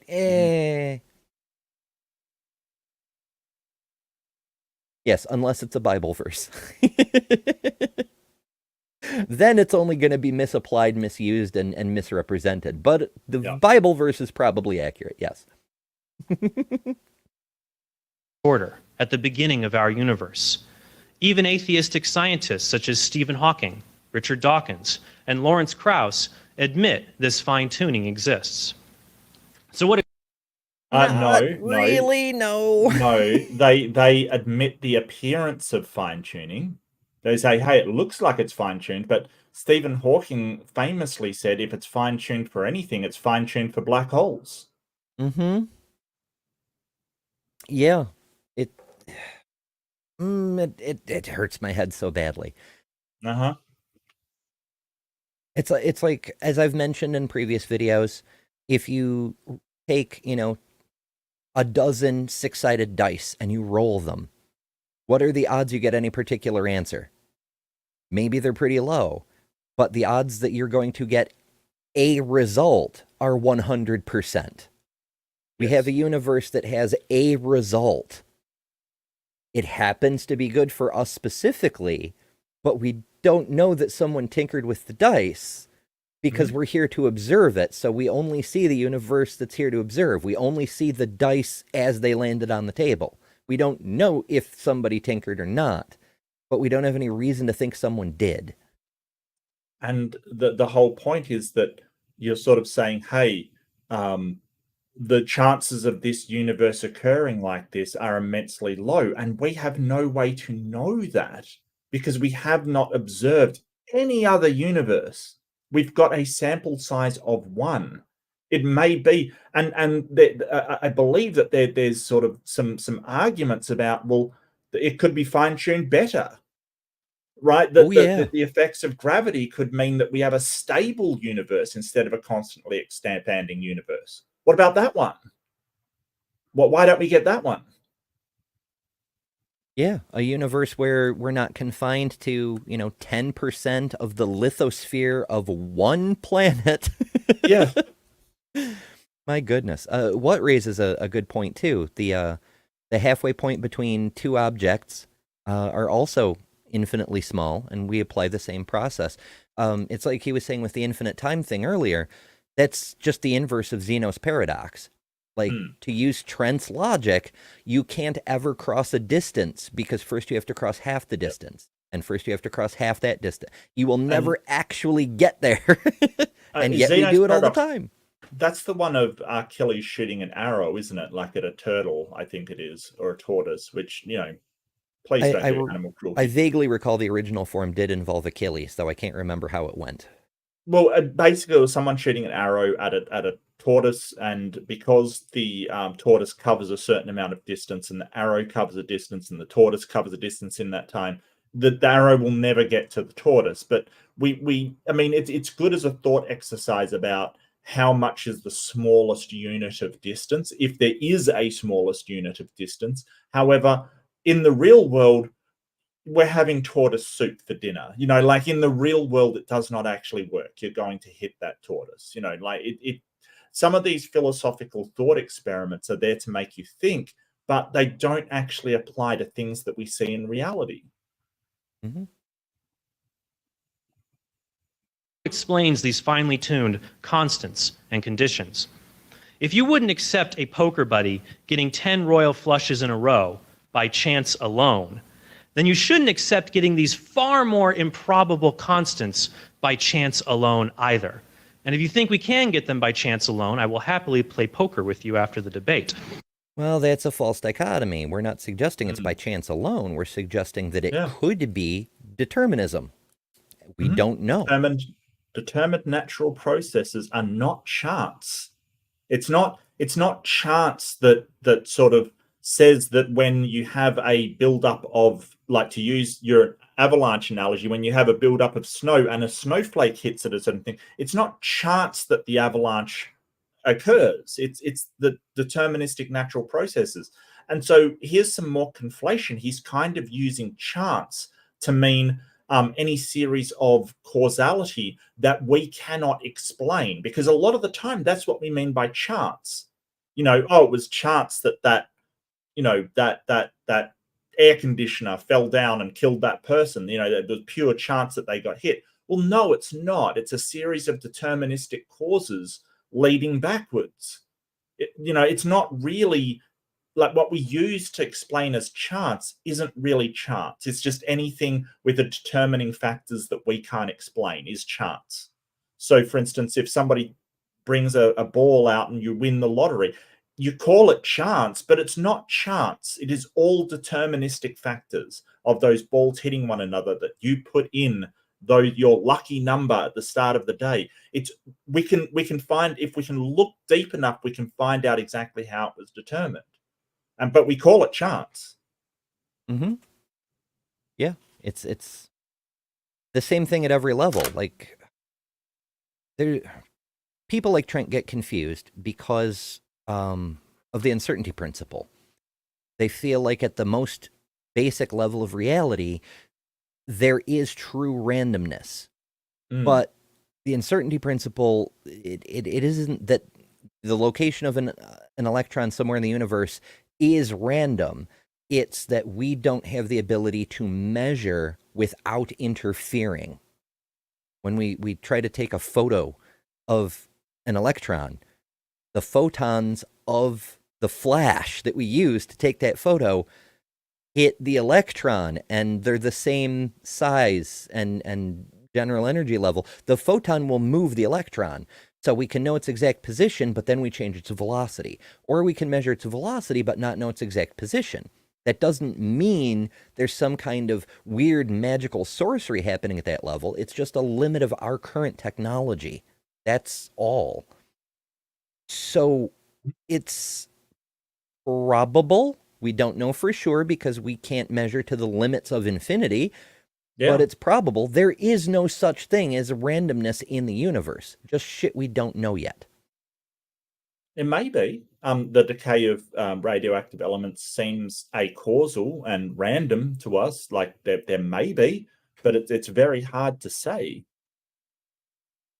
Yeah, and it'd actually be very surprising to me if we did discover what causes radioactive decay, and it actually was just random. I personally suspect neutrinos. We have a very hard time measuring those things. And we do know that in many cases of nuclear shenanigans, the emission of a neutrino or antineutrino is necessary. Like, in order for a neutron to decay into a proton, it also emits an antineutrino. Mm-hmm.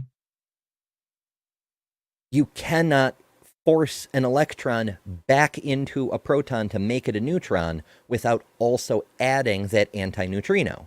It will not work. But that's just my personal suspicion, because neutrinos are so very hard to detect, and they're involved with a lot of these nuclear shenanigans. But it's not for sure, because we haven't been able to detect to tell. It's possible that those radioactive isotopes are hanging around, being groovy, and then get hit by an antineutrino from the sun, and that's the trigger. It just, because of the random distribution of antineutrinos in the solar wind, that's what creates the seemingly random timing of nuclear decay. But we don't know. We should also reject the idea that the laws of nature are necessary, or that the constants and conditions have to be this way. Because it's catastrophic to my argument.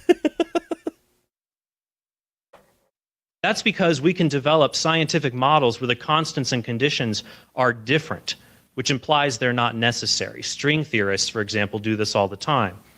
The best explanation... String theory. That's the most solid thing to invoke.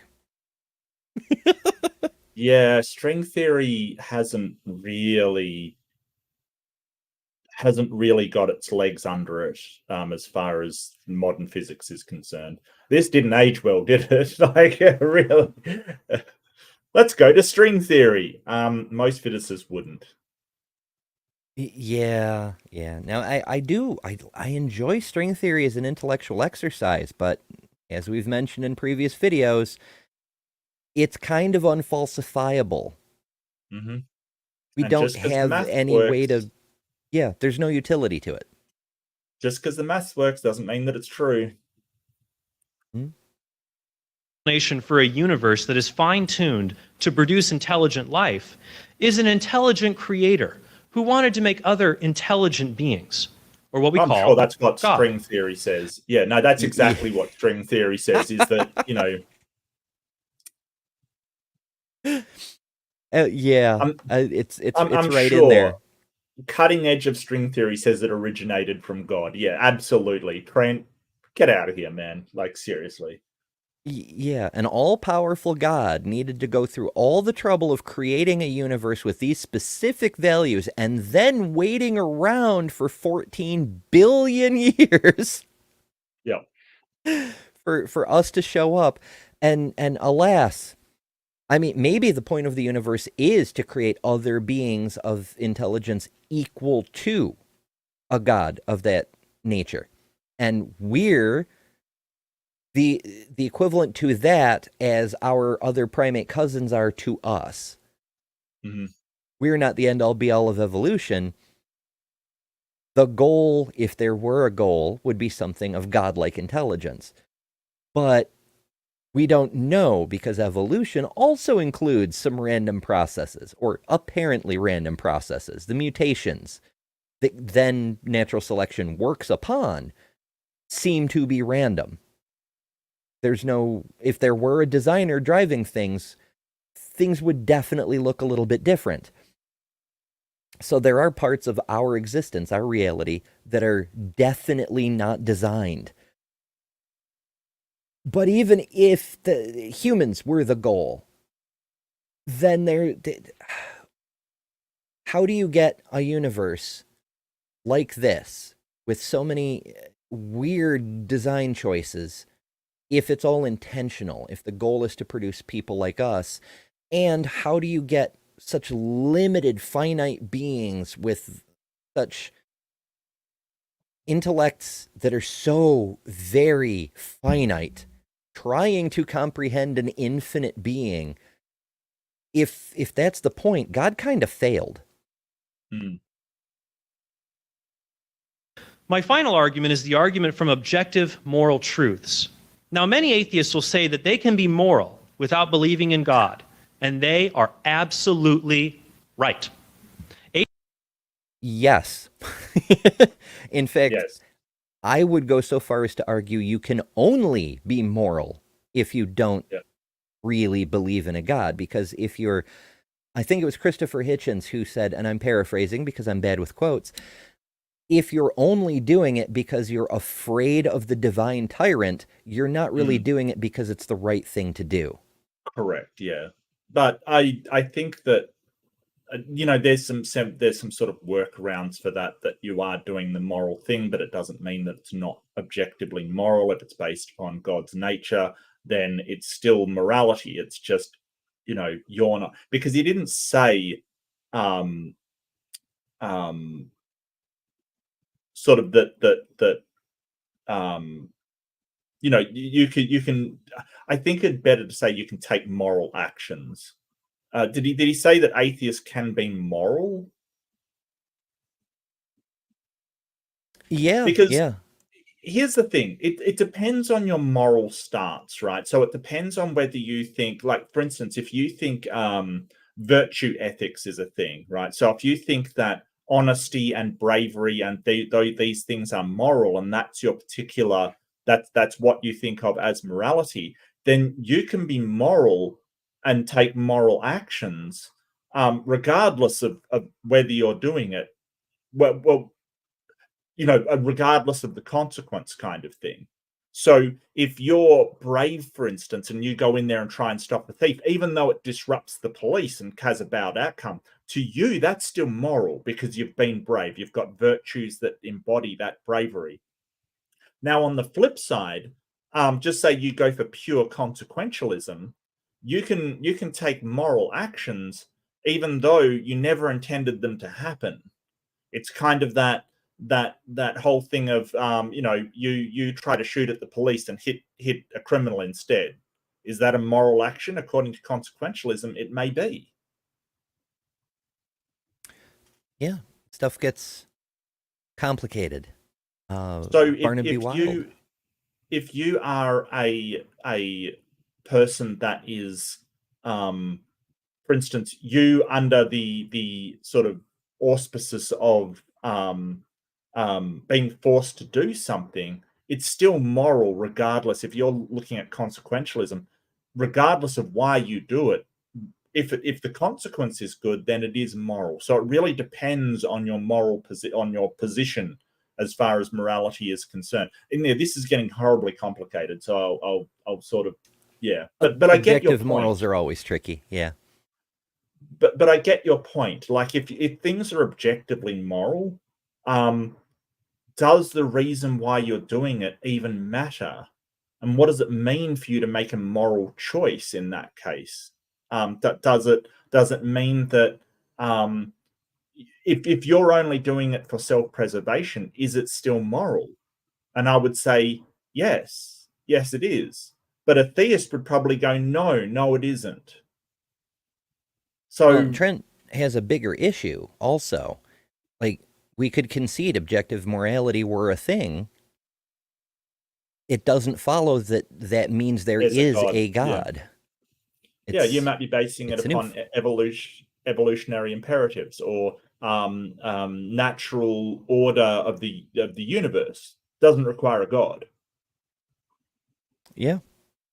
And or his specific God, which he laid out in the beginning of his opening statement. Barnaby Wild sends $5. Thank you so much. And says, 2 chemists walk into a bar. The first one says, I'll have some H2O. To which the other adds, I'll have some H2O too. And the second chemist died because he was bad at his job. Or the bartender was too good at his job. H2O2, what is hydrogen dihydrogen dioxide? Yeah, we call it peroxide here. I don't know if it's different in Australia. But yeah, it will ruin your day. It will oxidize the shit out of your insides. Yeah.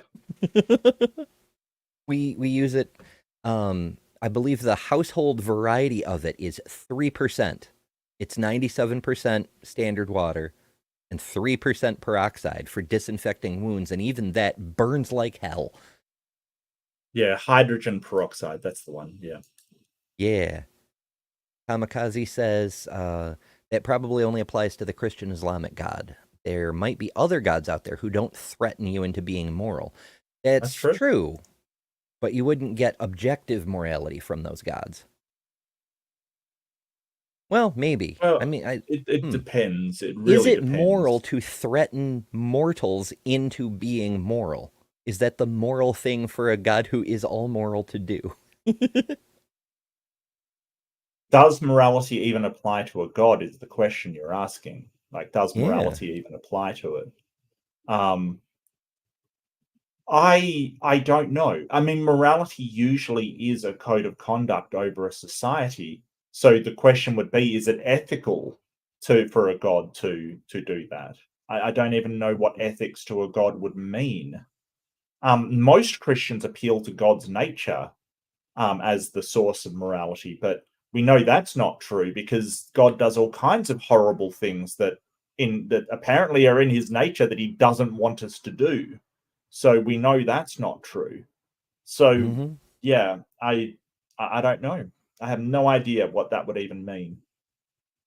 Yeah, so things aren't looking very good for Trent. It's only his opening statement, but it's not great because as we've gone through, to his credit, it's not exactly the same as William Lane Craig's argument. Craig didn't use morality when he was up against Hitchens. Well, but he knows better. He knows better because, like, if you're going to claim objective morality, you've got a freaking problem, and that's demonstrating it. Yeah, and it's an oof. But we're still, as we've mentioned, as we've gone along, we could concede to Trent every single incorrect point he's made, and all of them have been evidently incorrect. But even if we gave them everything he asked for, it doesn't prove a god like he describes. It doesn't connect. It's a giant non sequitur. Atheists can follow personal or cultural codes of morality without believing in God. However, without God, certain objective moral truths cannot exist.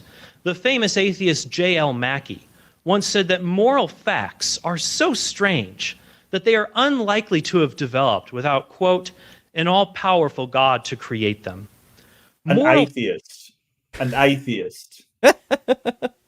I don't think you. I highly doubt that he said that.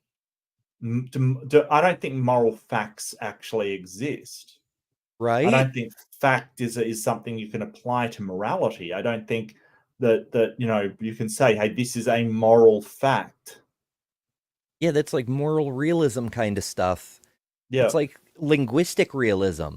Obviously, we know language is a social construct. Different societies use different languages. Mhm. And also the languages evolve.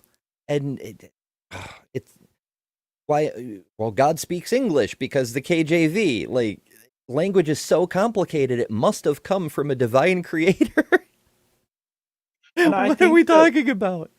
I think that sort of biological facts exist. Like, it's a fact we have empathy, and it's a fact that we have reciprocity, and it's a fact that social animals need to work together. But I think that's not morality. Like, the fact that social creatures need to cooperate in some way doesn't lend itself to what we ought to or ought not to do. That could be a dominant hierarchy like a bee's nest, or it could be a matriarchy like a hyena's. Like, I don't think that you get moral facts. Yeah, for sure. Well, let's let him get the gas a little bit here, because we do have a gentle time limit, but it is a time limit on tonight, and we're only at Trent's opening statement. Dan, however, will probably interrupt a little bit less. Faster. Yeah. Facts are bizarre because every other natural fact in the world, like the facts of biology or astronomy, only tell me the way the world is. It doesn't tell me the way the world, or even my own life, ought to be. But a universal moral law, grounded in a transcendent and perfectly good lawgiver, explains why I am obligated, even at great personal cost, to do what's objectively right. It also explains why there is an objective right or objective good at all, and that these qualify as immaterial moral facts that govern our universe. Moral facts govern the universe. So gravity is moral, apparently? It's very strange. Well, But no, also, he's not I'm talking curious. about them. Yeah, apologists love to say everyone would agree that torturing a baby for fun is wrong, and they have to add the for fun on there because their holy books talk about torturing babies because God commanded it, and therefore that's moral. It's only when you do it for fun that it's a problem. My goodness. But even if we did agree on that, and I think that does come up later in this debate, we could agree that that's wrong.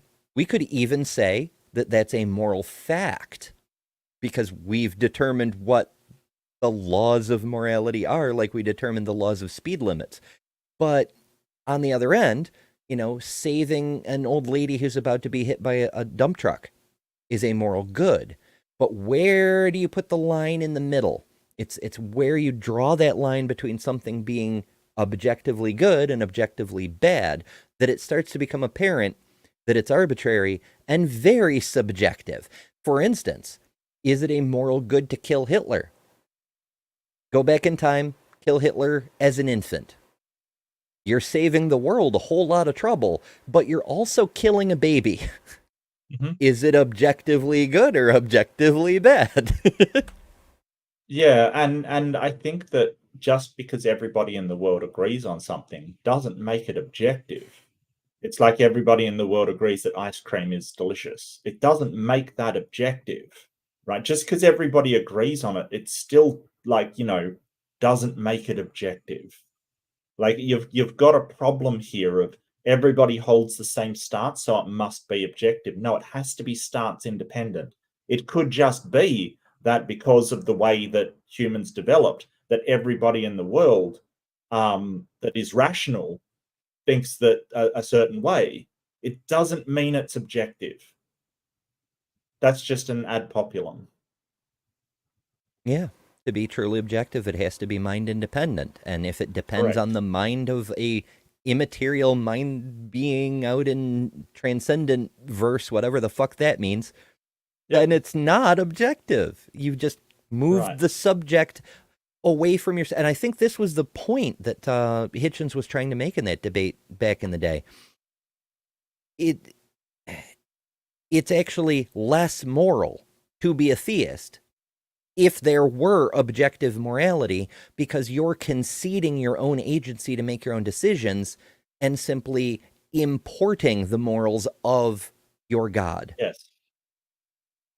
And there's a whole rabbit hole you could go into with the Euthyphro dilemma and sort of that kind of stuff. It becomes a case of, well, either you don't have a objective morality, it's subjective, it comes from God, and God can change his mind at any time. So if God decides what is moral and what is not moral, if that is God's designation for it, then the problem is that he could decide that killing babies for fun tomorrow is moral, and it would be absolutely moral to do so, and you would do it gladly because you will do anything this God says that's moral.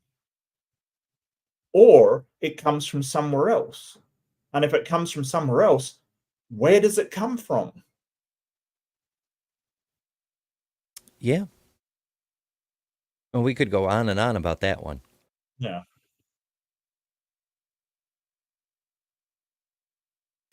I broke Trent again. Oh, this isn't going well. Yes, Robin. I occasionally channel Ben Shapiro and have a moment of blah, blah, blah, blah. I'm speaking in tongues. That's what's happening.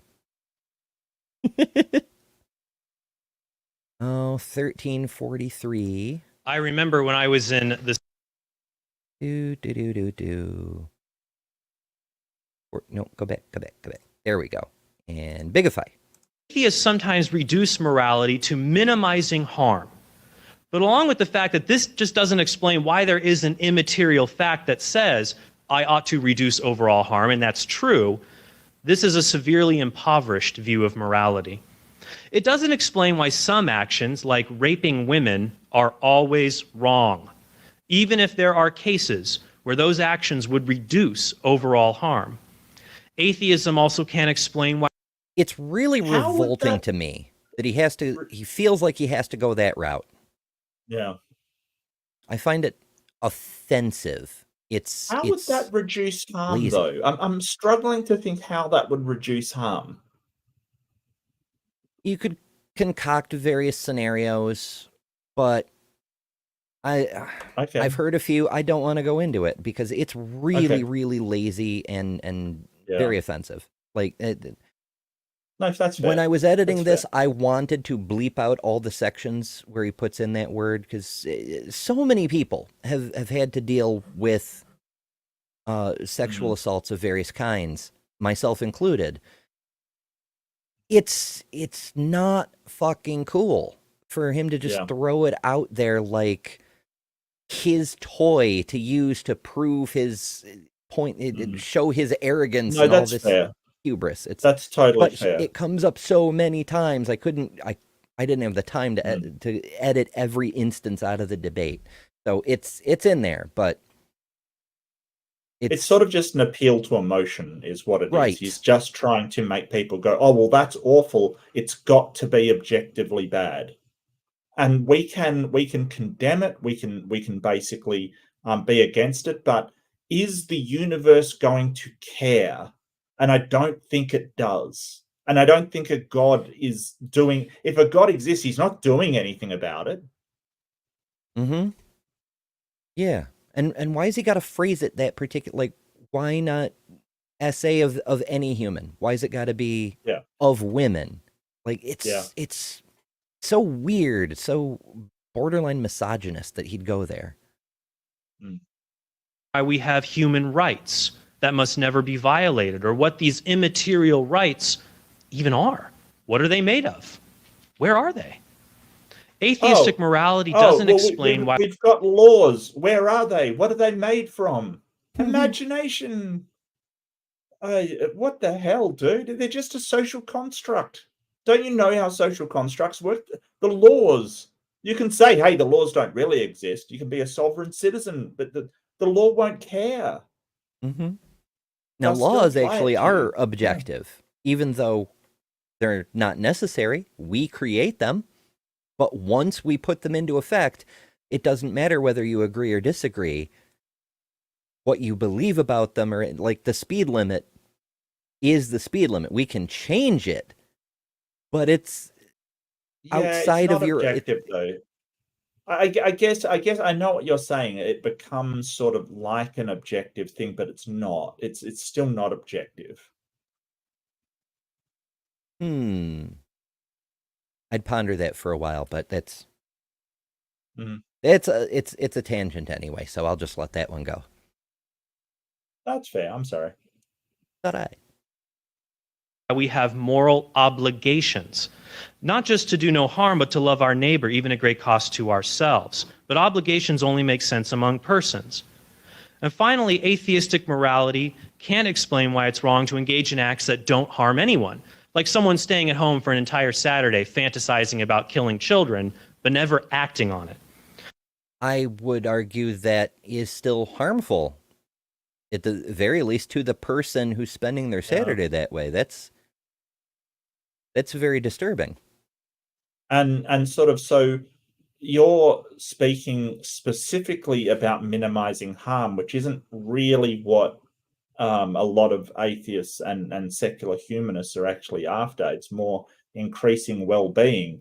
And a person that spends all their Saturdays sitting at home thinking about killing people, that is not a well human.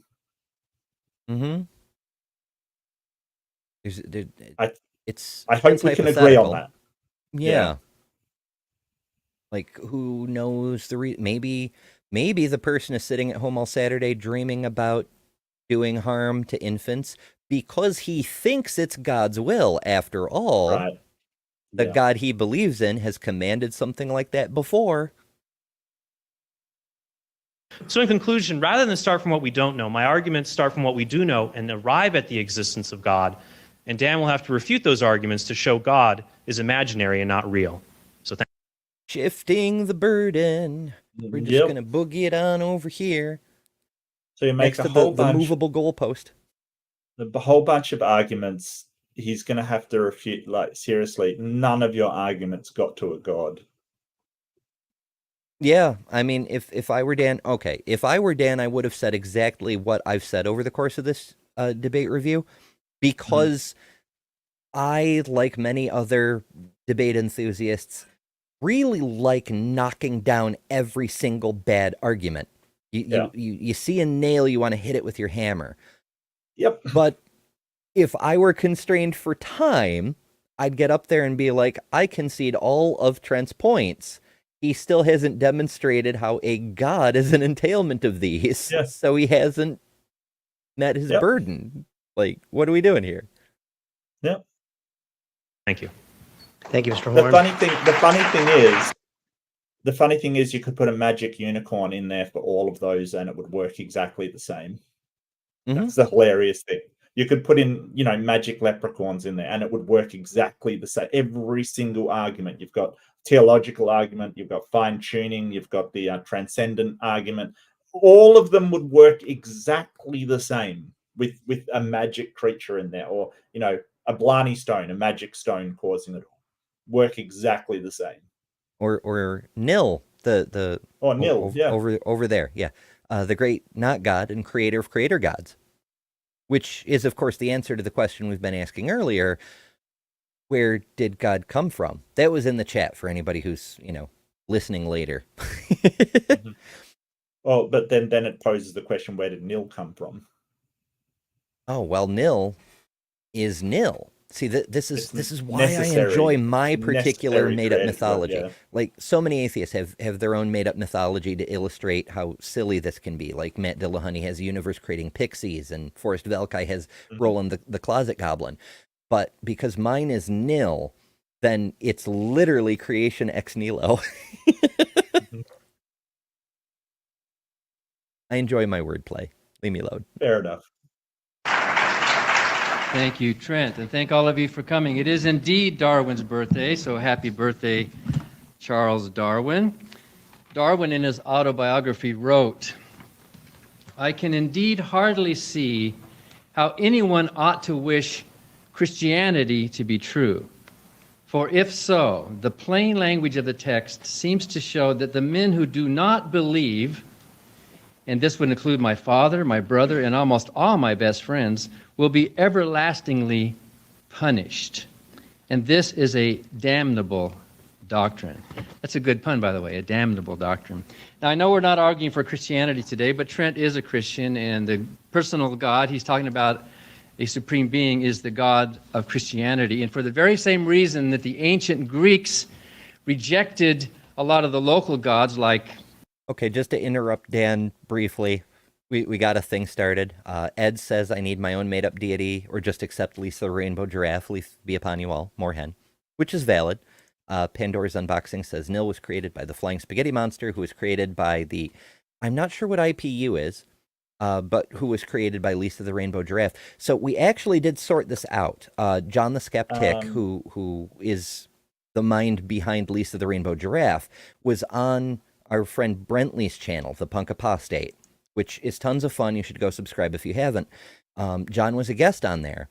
And I've also talked to John a couple other times, I think in the ACA Discord. It doesn't matter. Point is, Nil is the great not God and creator of creator gods. Lisa the Rainbow Giraffe devoured all the creator gods and pooped out the universe. So these two mythologies are compatible. Nil created the creator gods, and Lisa digested them and pooped out the universe. So there we go. Like Zeus and Diana and Hera and the others, is because they found them to be morally wanting. They found them to be morally questionable, petty little gods. For that very same reason, we must reject the God of the Bible. He's petty, he's small-minded, he's jealous, he's bloodthirsty, he commits genocide against all those who do not believe in him.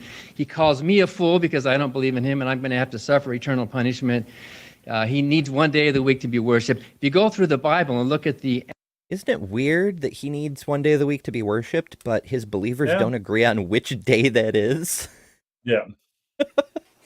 Also, none of the days are named for him, so he could settle that easily. Just have a day for him, but okay. Mm-hmm. Oh, now I broke Dan.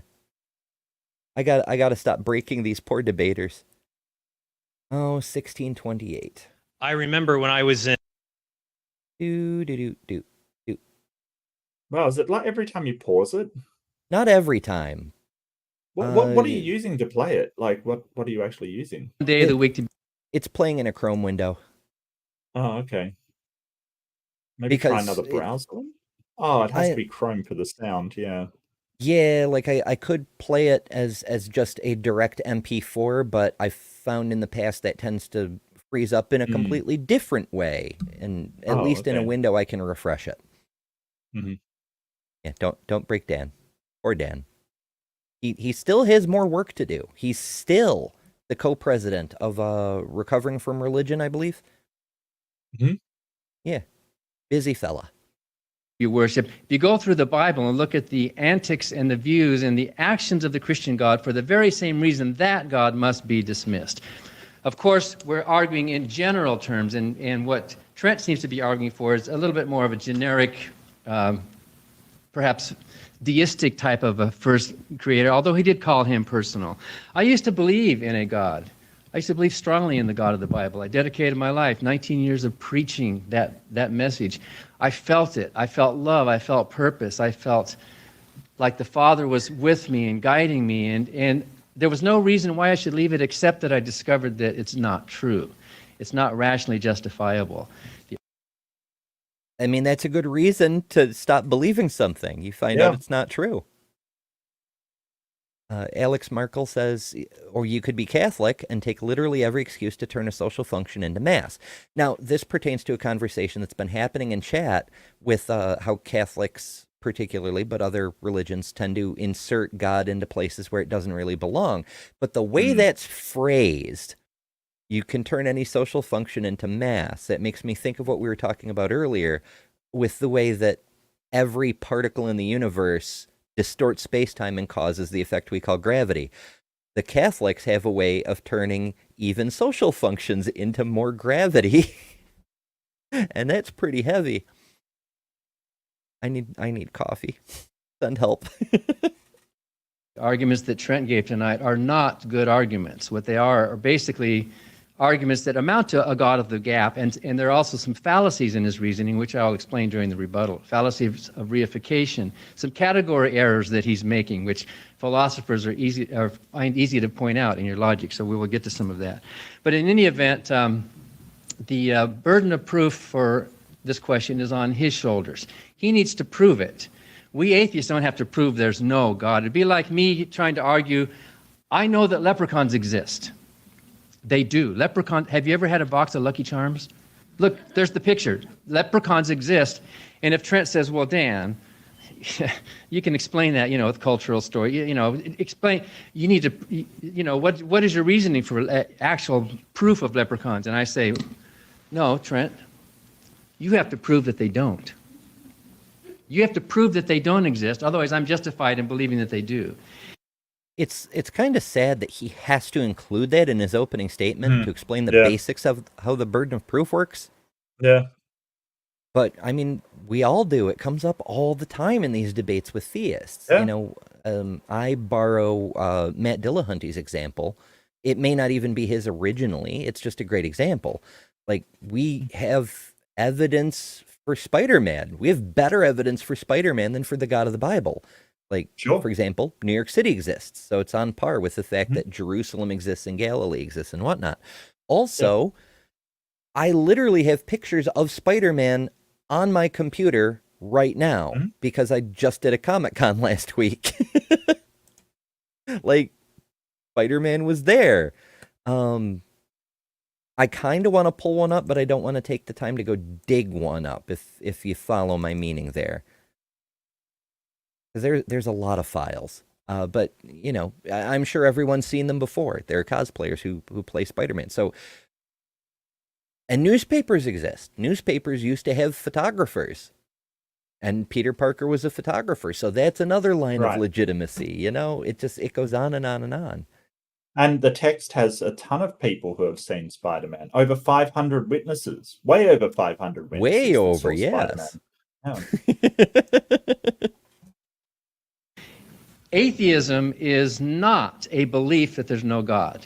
Atheism is not a knowledge claim that there's no God. Some atheists, a small subset of atheists, will say, well, I know there's no God, especially if he's defined a certain way. Perhaps there is a God. I'm agnostic on the generic question of God. I am anti-theist, capital A atheist, on the question of the biblical God. That God not only does not exist, it cannot exist for many reasons. Atheism is simply the absence of a belief. It's not a religion. It's not a creed. Atheism is the absence of belief in the same way that off is a TV channel. It's like it's not really a choice, or in the same way that baldness is a hair color. It's not. It's a not choosing. The word a means without. It's the privative prefix. So all atheists are agnostics. I'm agnostic about the question of God. I am an atheistic agnostic. So please understand, atheists are not necessarily proving there's no God or there's no leprechauns. We're simply saying we're justified in not believing it until you make your case. And I don't think we've connected any dots tonight. What we have tonight is a belief in a God. Trent has a very strong belief in a God like I used to. But one thing we need to make very clear, belief is not knowledge. Belief is belief. If you had knowledge about God, then you wouldn't need faith or belief. You wouldn't need these arguments. You would simply have a fact. You would have something that you know to be true. Yeah, like we were saying earlier, knowledge is justified true belief. If it were knowledge, that would supersede belief, because belief is included. I dislike the way he's taking a belief and knowledge away, right? So I dislike that, because all knowledge is a belief. It necessarily is the case you believe it, because knowledge is like knowledge. I think Matt Dillahunty says knowledge is a subset of belief, and it's true. That is absolutely true. So you have a set of beliefs. Some of these beliefs are justified true beliefs, and that's what we call knowledge. Yes, my hair color is bald. Thank you for pointing that out, Robin. They're still beliefs, but they're both they have the advantage of being both justified by a series of evidence or a series of reasons to it, and they're rational reasons for it, and it is also true. Yeah, subset. Yeah, it's a subset. That's right. Hell yeah. If One you in this can't show it, room you knows. don't know it. I don't think that's the case. I would disagree with Aaron about that. Yeah, it's in the most general terms. You can. So I can say that I know that I'm feeling slightly angry. Like, how do I show that? Like, how do I prove that? It's a good point. Like how I you think can there's a lot of know. things you can know. Yeah. Yeah. In other debates and possibly this one, Dan has made the case that one of the few things you can be certain about is the contents of your own mind. Right. What you're thinking. You can know you're angry, but how do you demonstrate that you're angry? Yeah. Like you could make a display of smashing a table and throwing a fit, but how do we know you could be acting to try to deceive Correct. us into thinking that you're angry? Yeah. Or like I know what a duck looks like. Or I know I know what I'm going to do tomorrow.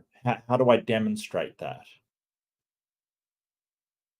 There's a lot of things you can know that you can't demonstrate. Speaking of demonstrating, there's Spider-Man. Found him. Proof of Spider-Man confirmed. Oh, look, I'll start the church immediately. Hell yeah. I'm sure he will show great favor upon you. That there's a But God. I'm not worshipping Even- Madam Web. All right, I'm not worshipping Madam Web. That's a heresy. Spider-Gwen though, she's immaterial. She's transcendent because she's in another Right. universe. Yeah. I'll be back in 1 second, Ember. I just got to grab some water. Back in 1 second. Alrighty. Oh my goodness. Okay, I'm flipping around doing different things. Wayne, hello. I'm doing medium well. As a general rule, I'm doing good. Which is nice to be able to say. I've gone a very long time in my life without being able to say that, so it is nice. But I'm also tired. It's been a long week. I still haven't really recovered from the Comic-Con. I've been kind of relying on coffee, which has been effective since I cut coffee out of my diet for calorie reasons. It's been more effective, but I don't presently have coffee, and my energy level is just not keeping up the way it used to. A low calorie diet will do that, but yeah, overall pretty good. Yeah. Yeah, you're right, Jen. It's clearly CGI. Camera grabbed image, but also, I could have photoshopped it. I could be like NASA, making the fake things, something like that. I don't know. And the Bible says, he who comes to God must believe that he exists. Nobody knows that you are making some kind of what you think is a rational choice. I think it's somewhat irrational choice. There are 6 absences that justify my absence of belief in God, and I'll go through them very quickly. We won't have a lot of time tonight. There's an absence of an even coherent definition of a God. What Trent gave us was sort of a broad definition of a God, but he hasn't given us a coherent definition of what we're arguing for. At least I can tell you that leprechauns have 2 legs. I can at least tell you things about them and what color they are, how much space they occupy, and when they lived. Second, there's a lack of good evidence for a God. That's rather the more important one, I dare say. Yeah. Like, we can't define what dark energy is. Like we discussed earlier, it's a placeholder. But showing that it's there is very helpful. Yeah. If there were evidence for a God, we would not be having this debate. If there were evidence for a God, positive evidence, Trent would have put it on the table. That would have been the first thing. And yet he says, no, you can't ever win the Nobel Prize for proving the existence of God. Well, obviously, you can't, because there is no evidence. If there were, we would have had it. He would have mentioned perhaps miracles or fulfilled prophecy or perhaps resurrections or who knows what. But he does not offer that in a debate about the existence of God, because he knows there is no evidence for a God. It's often been said that absence of evidence is not evidence of absence. Have you ever heard that? I disagree. The absence of evidence is indeed evidence of absence, because if something doesn't exist, what could possibly be the evidence for its non-existence? Yeah, we've all had Amazon packages or other delivery services that didn't get delivered, and when you contact the company, they say, well, can you prove it wasn't delivered?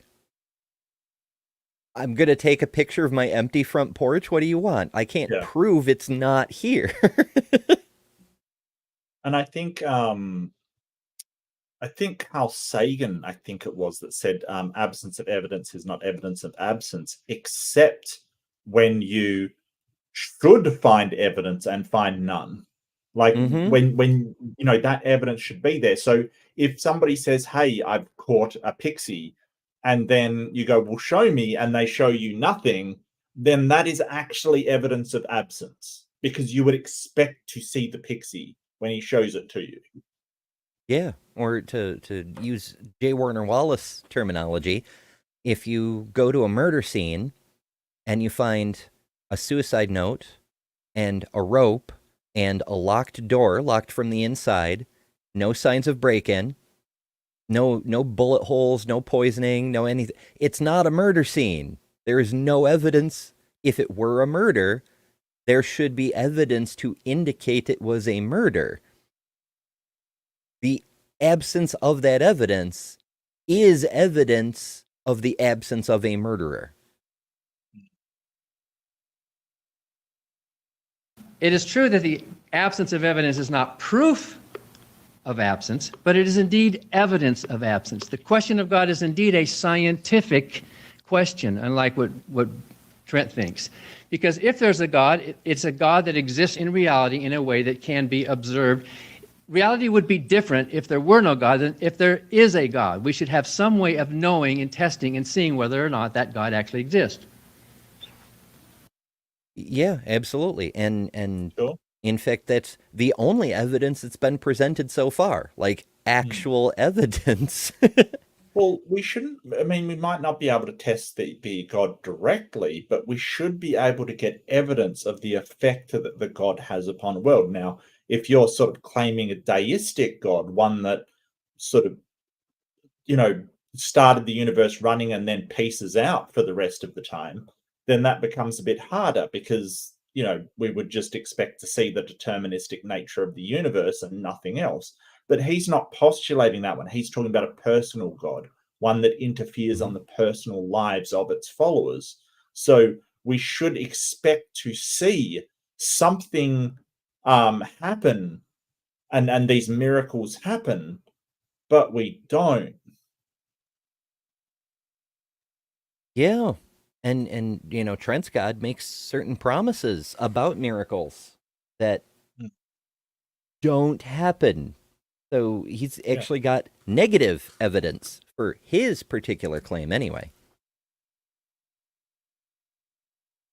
So when science made a proposition, for example, about the ether, because light has to wave through something, many scientists were convinced there was this ether out in the universe through which light propagated.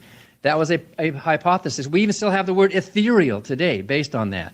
But then Einstein came along and with observation proved that the ether does not exist. We discarded. Minor nitpick, that wasn't Einstein. It was more. But yeah. Yeah. Details though. That hypothesis. God is a hypothesis. And yet how do you test? How do you test whether or not that hypothesis is like the ether? What observations can you make to test it? You have none. The third absence is the absence of a good argument for a God. And what are we talking about? What is this thing that we're talking about? If Let me give you one example of how you can actually disprove a particular God. If, and I think Trent agrees with this definition, if God is a being that has free will, and if God is omniscient and knows everything, then that God cannot exist. It'd be like arguing whether a married bachelor exists. Talk about philosophy. Would we have a debate about whether married bachelors can exist? Whatever your opinion is about free will, whether humans have it or not, and we can debate that, certainly theists believe that God has free will. God can make decisions. He's totally free in a libertarian sense. He can To be a God, as Trent defined it, he would have to be. Yeah. To have agency, he needs free will. choose to do this or not like that or make a decision. But if you know the future, then the future is fixed and you don't have free will. You can only have free will if the future is open. If there's a God who knows everything, he knows all his own future decisions as well. He knows what he's going to order for lunch tomorrow, and he can't choose it, which puts some limits on his power, doesn't it? He can't choose the future that he knows is going to happen. Therefore, God might be omniscient, he might be omnipotent, he might be a personal being with free will, but he can't be all of them at once. That would be like saying he's a married bachelor. There are dozens of these incompatible properties that make the definition of a God even incoherent. You define God as a being, but what is a being? A being has to be measured in some way. A being must occupy space and time. If you have a definition of a being that does not occupy space and time, I'd like to see that. Otherwise, you're defining God as a blah, blah. We don't know what it is. It's just an idea in your mind, right? So there are no really... Yeah, that's a point that TMM, another skeptical channel who does a really good job of pointing out the absurdities in some theistic arguments. He makes that one all the time. He says, to exist necessitates that you have a location within space and time. To say you're transcendent, that's just hand-waving incoherency.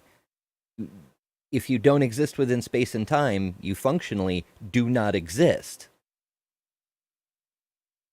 Good arguments. A lot of these arguments amount to gods of the gap. It's kind of like the person who says, look at how all those rivers were made to flow right along the state borders. How do you explain that? That must have been a massive design and engineering and expense and a social. How do you explain how that happened? A lot of the reasoning that Trent is using is kind of this inside-out backward reasoning about fine-tuning, for example, as if this was some big mystery.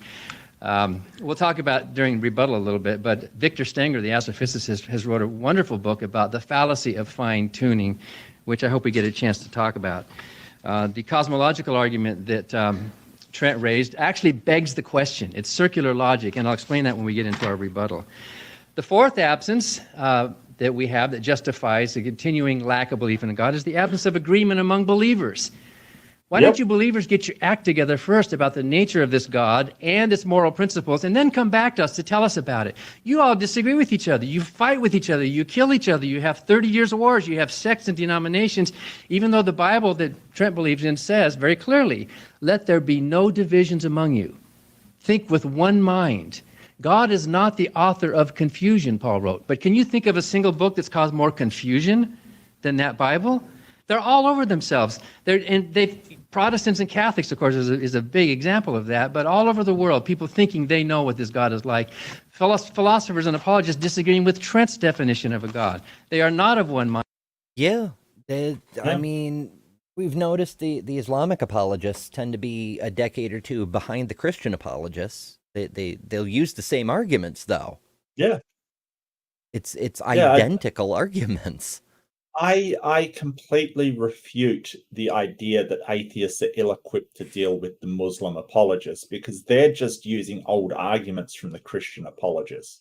Like, they really are. They're just the same arguments brushed off and brought up. But that's the whole point. And you know, a sort of pushback on the objective moral thing is just the sheer argument from moral diversity. If there were an objective moral position, then we should see consistency throughout all societies everywhere. But we don't. You know, we have things like the Aztecs sacrificing people all the time, and we have, you know, tribal societies that slaughter each other, and so like there is no moral consistency out there. Yeah. That phrase, we know objective morality because it's written on everyone's hearts, and yet every person's heart disagrees on where that line is between moral and immoral. Very peculiar. And fun fact, it always seems to agree with the culture that they were brought up in for some reason. And they're not in agreement, not even on moral principles, which Trent talks about. You name any moral principle the society's struggling with right now. What is it? What are they?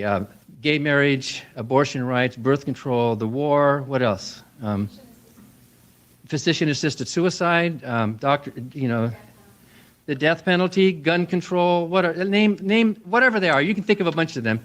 Isn't it true that good, God-fearing, Bible-believing, church-going Christians march on opposite sides of all those issues? The parades are filled with Bible believers, Christians, theists who disagree. You don't have any absolute moral principles. Oh, that's a great angle. We're over here talking about inconsistencies externally, and Dan's turning it into an internal critique because, yeah, there are young earth creationists who say the Bible requires young earth. And then there are other Christians who believe in science because they can test it and demonstrate it and verify it.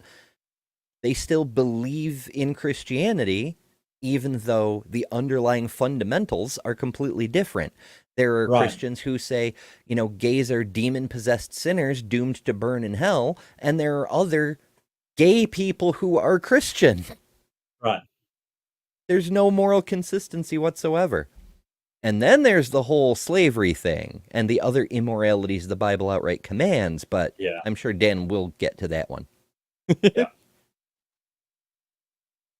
You have none of that. You're all fighting with each other, and you don't have a single voice in an agreement like your Bible tells you to be. That's one good evidence that people who believe in God don't know what the heck they believe in or what those principles are.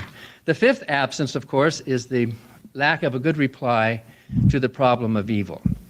If God is defined as a good being, and it doesn't have to be, God could be, he could be not an imaginary friend, but take the R out of the word friend. It could be, he could be something, But if you want to define God as a good being, right? Yeah, that's a really good point. Like, where do we get the idea that Yahweh is a good God? Like, it's kind of asserted. Yes, Yahweh says it, Jesus says it, but Yahweh also says, I create evil as well as good. And what did the devil do that was so wrong? That's the thing. Like, he doesn't, like, God drowned the entire world and killed every firstborn in Egypt and is gonna destroy the world. Like, I don't, it doesn't seem to be this as far as I'm concerned, the devil's not doing anything near as bad as Yahweh's laying down. Like, holy crap. Maybe this is just a propaganda piece by God, to convince everybody that he's a good guy. Yeah, somebody did. It's probably been done a few times, but somebody did a body count estimate in the Old Testament. Right. And I think it was something like Satan killed 10 people, something like that. Yeah. Mostly it was Job's kids. Yeah, Job, yeah. And God killed everyone on the entire planet except 8 people. 8 people, yeah. It's like not even remotely close. And all the tribes of Canaan that they slaughtered, and all the firstborn in Egypt, and and on and on and on. It's just, he's wading in blood. It's just, He's a blood god. He still is today. You bathe in the blood of Jesus and all that. Yeah. I'd hit my. I have a graphic for it, but I'm to use my graphics. I have to be on the Wi-Fi. And given the internet issues, I'd rather have the direct connection. So I'm on my Ethernet cable right now and don't have my buttons available. But I do have a Jesus blood button. Okay. Right. Then all you have to do is walk into any children's hospital in the world, and there is know God. You know that. Prayers are not answered. Those children are dying at the same tragic, sad rate as anyone else. Even with loving Protestant, Catholic, Jewish, Muslim families who care, they pray for God's protection. There's no difference. It makes no difference at all. If God was a loving being, there would be some difference. You would see that. You would see atheist children not surviving as well as those who are true believers. You would see something, but you don't. You don't see that evidence at all. Look at 9/11, all those people who prayed for God's protection. We sang God Bless America for years, and we've had national days of prayer, and yet look, that happened. If you knew 9/11 was going to happen, and if you could have stopped it with no harm to yourself or threat to yourself, if you could have done that, would you have? Would you have stopped 9/11 from happening? I'm willing to answer that in cross-examination if you want to bring it up. You're not willing to say yes right now? Just say yes. I don't or want to no. interrupt your time. No, say yes or no. Would you have stopped it if you could have? Yes, I have a moral duty to stop Okay, terrorism. so you're nicer than God, because God knew it. God. Mm-hmm. Yeah. It's really not hard. This is why Yeah. the motto of my channel is you are better than religion, because it doesn't take much to be better than Yahweh or Allah, if you prefer. As Eric from Skeptics and Scoundrels once put it, you don't even really have to try. Like, you could do exactly the same things Yahweh did. And when it comes time to wipe out the firstborn of Egypt, just kill one less child. And you're better than that God, morally speaking. And I mean, Trent has absolutely put his foot in it, because he went to morality, right? This is what opens you up for it. And sort of, he brought up the horrible abuses of women kind of thing. I mean, all that Dan has to do is turn around now and say, well, yeah, but I'm not the one sitting there watching, while I could stop it in a second. I'm not the one sitting there enabling them to do it and watching while they do, because he knows it's like this God figure is basically like, while this is going on, he could stop it, but no, he's going to sit there and eat popcorn and just watch. Yeah, it reminds me of all those images of a house burns down and the Bible survives. Oh, it's a miracle. The house burned down. What do you mean it's a miracle? Why didn't God stop that? Yeah. Show me actual miracles, and people are going to believe a bit more. If getting people to believe and worship is the point, and God has the power to do it, then doing actual miracles would go a long way towards serving God's plan. I don't know. Knew it. God had a duty to keep his promises, to answer prayer, and he let it happen. He could have stopped it. In fact, I would call that something of an accessory, if you just stood there and let it happen. The God of the Bible himself is not only amoral, but seems to be immoral. And finally, the final absence is that there is an absence of any need for a belief in a God. What difference does it make? What the heck difference does it make whether he believes in God and I don't? We're both loving family members. We atheists and agnostics, millions, tens of millions in this country, people in this country, live happy lives, productive lives, moral lives, giving lives, meaningful, purposeful, useful lives without a belief in a God. We're getting along. We're doing just fine. We don't view ourselves as sinners. We don't view ourselves as wanting or lacking. Even Jesus said in the Bible, they who are healthy don't go to the doctor. It's only. Okay, so Beamsy sent a link showing rough estimates, tallies of what God's body count is. How many has God killed? A complete list and estimated total, including the Apocrypha.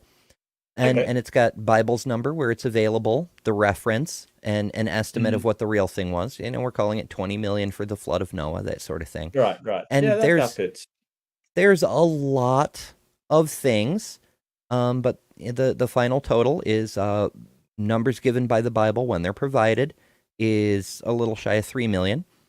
And the estimate is just shy of 25 million.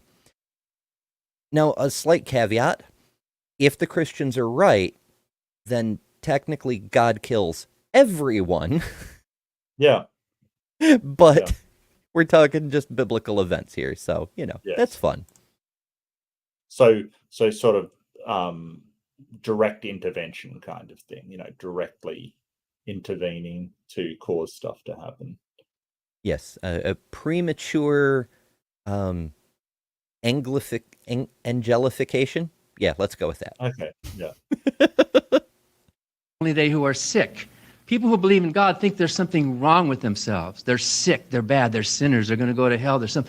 We atheists don't believe it. It's kind of like, how much respect would you have for a doctor who runs around cutting people with a knife in order to sell them a Band-Aid, right?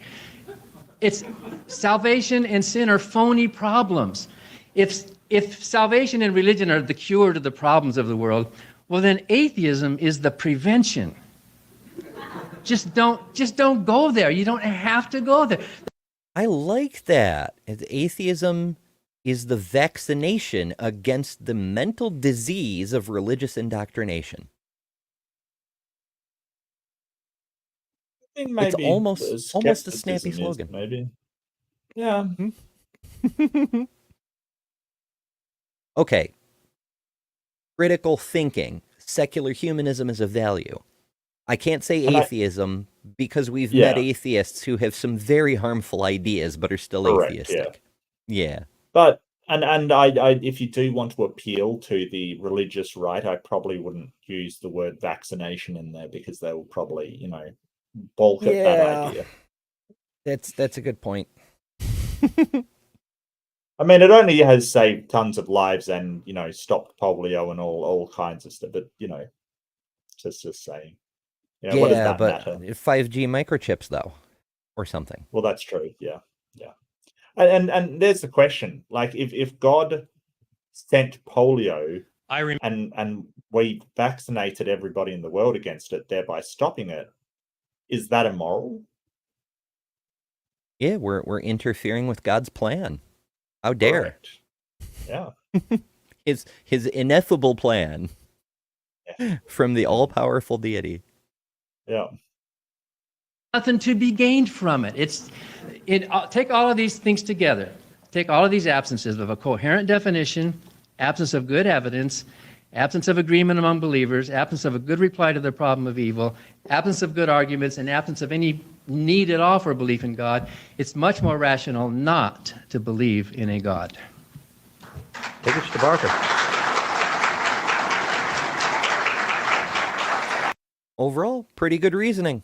Mm-hmm. I dare say.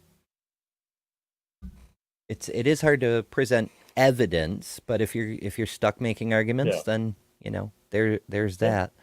Problem of Evil is a remarkably good, especially because Trent's already stepped in it by saying all good, all powerful, all knowing.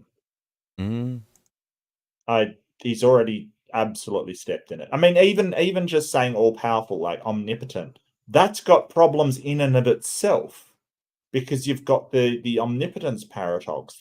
Can a god make a rock so heavy that he can't lift it? It's a paradox. Can God make a burrito so big that he can't eat it? It's a paradox. Usually they get around.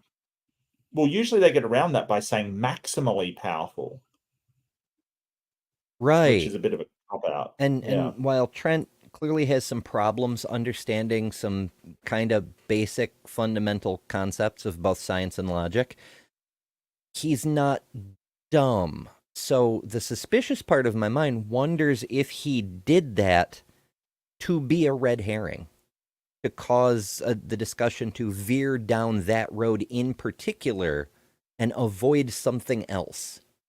I don't know. It would be a pretty silly red herring because it leads to a logical impossibility of God existing.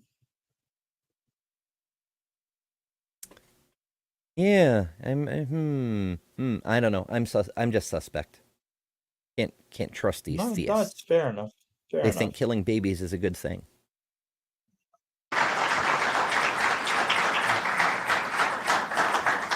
Mr. Horn, first affirmative rebuttal. All right. 7 minutes. Well, thank you, Dan, for that very powerful opening statement. Well, let's look at Dan's arguments for atheism and see if they prove his case. First, atheism can't just, if it's an absence of a belief, that's fine, but there's one thing it doesn't get to be. It doesn't get to be true. Because the only things that are true are beliefs about the way the world is. After all, babies and dogs, they lack a belief in God. We want to know a bit more about the way the world is. I don't want to know about a person's beliefs or lack of beliefs. I want to know the way reality actually is. Now, he said there's no evidence. like the only people that's saying is if atheism is true is the theists. No atheist is going around saying, hey, if atheism is true, then atheists don't give atheism a true or false designation. It's Yeah, just a belief. it's like saying, is I don't know true or false? I mean, it can be true. If you don't know, then you're saying the thing. But Right. it's as an answer to whatever question you're giving the I don't know. It doesn't make the statement that it's in response to true or false. It's Yeah, so let's look at, so what they usually mean is the claim of an atheist. Like for instance, if you take atheism from philosophy of religion, you're basically saying an atheist is a person who claims that God does not exist. Sort of the hard atheist definition kind of thing. And so in that sense, you could say, hey, their claim is true or false, but the atheist themselves is not true or false. Like so true and false, the categories are applied to propositions only, right? So it's only applied to propositions in language. It's a language device. So we may have a proposition that's, does a God exist? And that is either true or false. But an atheist is a person. It's not true or false. It's not, we don't apply those things to it. It's a category error. You're basically, when you say that, what it makes me think is, well, you're basically saying the atheist's claim that a God does not exist is true or false. Correct. But then you're turning around and saying, well, you can't apply true or false to a belief. Yeah, correct. We do it to claims and propositions. I think you can though. Like Like you said, it's a proposition, but it's testable. Like the house so. I'm in isn't on fire. That's investigatable. It's true, you know? Well, yeah, and I guess your belief that the house is on fire can, that belief can be true or it can be false when compared about reality. But here's the thing about propositions, that they're highly contextual. So, for instance, we can say, does Superman fly? Or you believe that Superman can fly. That is true, right? Even though Superman doesn't exist. Or does Superman come from Krypton? Right? That is true, even though Superman and Krypton does not exist, because the context is within that sort of imaginary world. Right? It's all context dependent, is what I'm trying to say. So sort of just saying, oh, your belief is true. So if you believe that God is a human construct, that may be true, and a God could exist, right? Like there could be another God out there. But I mean, I'm kind of splitting hairs, but what I'm getting across is that no atheist is saying atheism is true or false. Atheism is a belief in, like, it is true that atheists exist, basically. Yeah. When we start going down these rabbit holes, it makes my mind go down all kinds of places. Like, we can't even be sure that we exist. Oh, yeah. But it's more the atheist claim is true or false, not atheism. Atheism is the belief. It doesn't really apply to atheism. Yeah. Yep. But once again, this debate is he a supreme being or an imaginary friend? If there were no evidence for God, that at most would justify saying, I don't know if there's a God, not that he's imaginary. For example, there's no good evidence for aliens, but that doesn't prove aliens do not exist.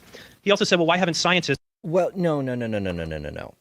There can be real aliens out on some other world. Yeah. But the aliens that we envision, that people claim to interact with, so on and so forth, those are imaginary.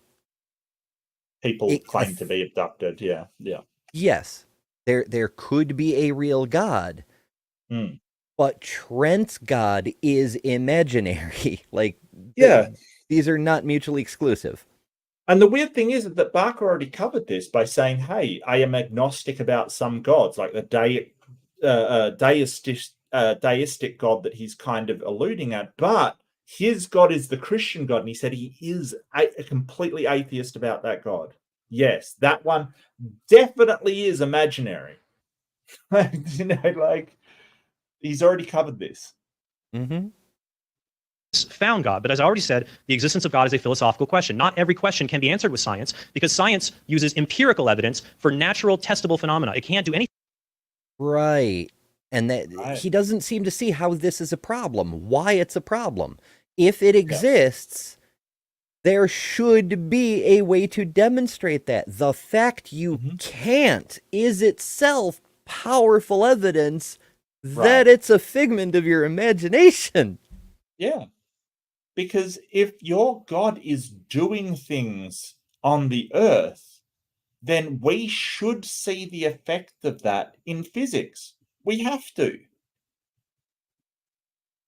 Ooh, what if three-body problem was like, you know, sometimes fiction reflects reality, right?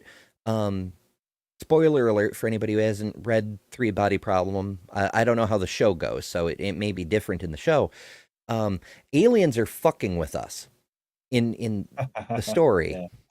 They use proton-sized supercomputers to fuck up all our physics experiments and make them seem to come out random. What if the opposite of that is true? What if God is interfering in every single experiment in order to make it seem as though there are natural laws, but actually, without interference, every experiment would come out with random results? Okay, now you're dragging us down the solipsistic rabbit hole this time, Ember. That's got nothing to do with me. That one. It's just, you know, if I were a theist, I might try to. Some theists do. Craig has made the argument that the consistency and intelligibility of the universe is evidence. Yeah. Like, why would it be consistent if there weren't some force making it be consistent? But you might as well say, oh, all the laws require a lawgiver. You know, like, it just is. No, I don't know. I don't know. There's a part of my brain that's always trying to make theistic arguments better.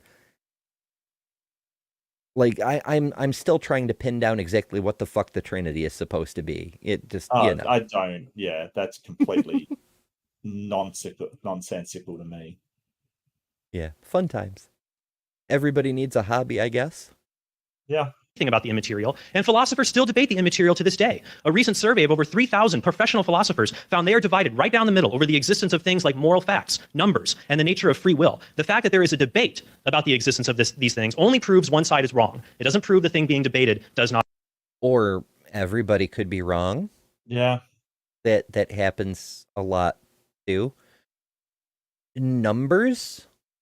You know what? I'm not even going to go there, because that's it's a nonsense.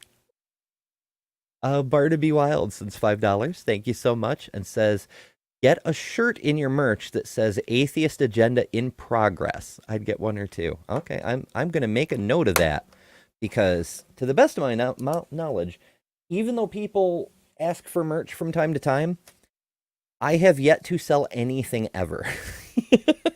So something that somebody actually wanted might be worth doing. Related note, there is merch. Some of it appears on YouTube under videos. I think it's just the pre-recorded one, so it wouldn't be on this one. Though I could be mistaken. But all the merch is available on betterthanreligion.com. Exist. And finally, my arguments are not God of the gaps arguments. They proceeded logically from what we observe in the world to its source or cause, and Dan says there's problems with them. I will enjoy hearing what those are. Now, he said, God doesn't exist because there's no universally accepted definition of God. Well, philosophers have no universal definition for concepts like life or knowledge, but that doesn't mean those things don't exist and we're all dead and stupid. Lack of... We do have definitions. We have normative definitions for them, yeah, absolutely. Like, and he wasn't talking about, like, he never said we don't have a consistent definition of God. he said that we don't have a consistent moral standard. Those are two totally different things as well. I'm not sure. My merch store is through Spring. I don't know if it does. I think it ships to Europe, but I don't know for sure. That's a good question. Yeah, good way to break one's brain. Absolutely. Yeah, on life, this comes up with theists in the abiogenesis part of evolution debates all the time. The reason that there seems to be a misunderstanding, a miscommunication about how abiogenesis, chemical processes, chemical evolution could lead to life is because theists don't seem to realize that life is defined by humans. Right. Like there is no real objective cutoff point where one thing is not alive and one thing is alive. We just put a line and said it must be cellular. So all pre-cellular stuff, viruses are excluded because they're not cellular. Many of them used to be cellular and got rid of the parts they don't actually need to carry out their reproductive strategy. But some of them may not have been. We don't. But either way, they're not cellular now, so they're not life. Even and they also though don't respirate. I think respiration is one of the requirements, isn't it? Could be. I'd have to look them up again. But there's a bunch of criteria that we put on things. Right. We put those there, though.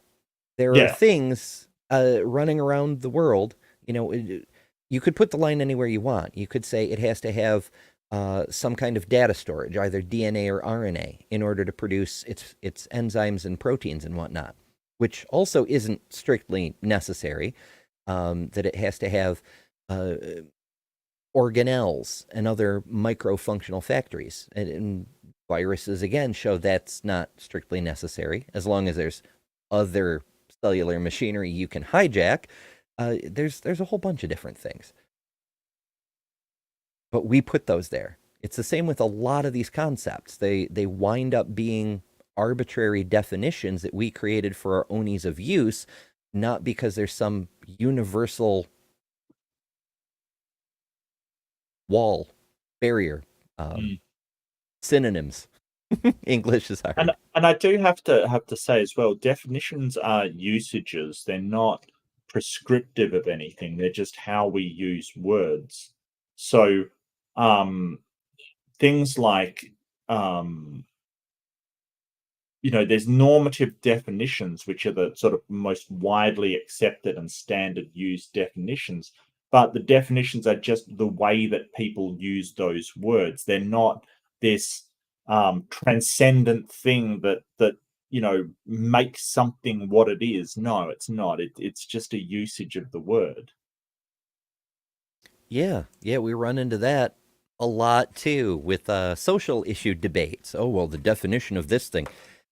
Oh, I'm actually semi-excited for the next time I get into a debate on anything related to gender, because inevitably the person on the asshole side goes, "Oh, what is a woman?"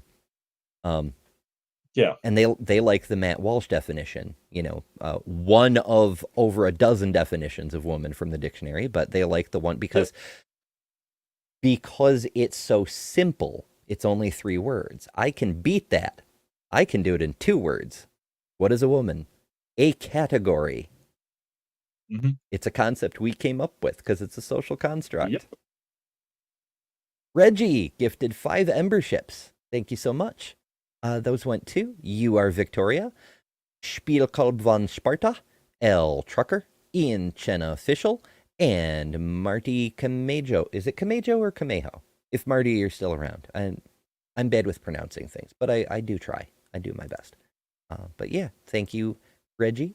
And everybody do enjoy all the fun custom emojis. I'm just clicking randomly, as I do. But there's a bunch of them. Yeah. Consensus about definitions does not entail proof of absence, proof of non-existence. We still have general ideas that we can talk about.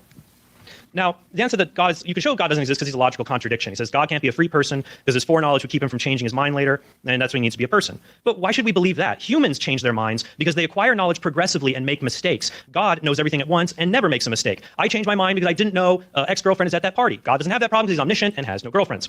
He simply acts. God has no girlfriends? Okay, A going with the Shira? Jesus is God kind of thing, isn't the entire church the bride of Christ? Wouldn't that mean Jesus has lots of girlfriends? And boyfriends, too. Let's talk about prohibitions on homosexuality now. Like, everybody's going to be Jesus's wife, apparently. simply acts in one single perfect timeless moment and makes a choice he would never change later. God is free because he does what he wants to, and nothing outside of him determines him. That's what it means to be free. So this argument doesn't show that God doesn't exist. And finally, a being is just something that exists over time and has properties, something that endures. Dan is assuming that everything that exists is material, or it's made of something. Well, why should we believe that? I mean, quarks and strings, the smallest particles in the universe, they aren't made of anything, they're the smallest, but they still exist. And likewise, What? Quarks aren't made of They're not anything, folks. Made of anything. What? The whole particle collider in Switzerland, CERN. When quarks are smashed and little particles come out, those aren't anything. Now we have a definition for nothing. It's the things that quarks are made of. It explains everything. Wow. Where did he get this information from? This is where I need another clip. My source says I made it the fuck up. It's just, well, as he said in the beginning, he's a bit of a science buff. Unfortunately, his science comprehension level is very, very low, and he doesn't actually understand any of these things. Oh my goodness. I broke it again. 3304. I remember when I want to know the way 33, 30, no, too far. made of anything, Close they're the enough. smallest, but they still exist. And likewise, philosophers believe in things like numbers or minds. There are many atheists who believe the mind is mental, it's not physical. So those things can exist. Now, Dan criticized my fine-tuning argument. He said that it's like the man who's amazed the rivers line up with the state boundaries. That was a But good one. the error in that example is when someone confuses something that's man-made with something that's natural. But in my fine-tuning argument, I compared two things we Irony. The guy who's confusing all the man-made things for nature. Yeah. But Yeah. okay. know for a fact are natural. The constants of the universe and conditions we need to live, and the way the constants and conditions really are. We can't change either of those, and we need an explanation for why they line up. Let's see here. Dan also said, well, God doesn't exist because believers don't agree on moral issues. But what does that prove? Atheists are committed to reason, but they don't agree on moral issues. A lot of them disagree with Christopher Hitchens. Right, but we're Yeah. not claiming it's objectively true, you twit. Right. What?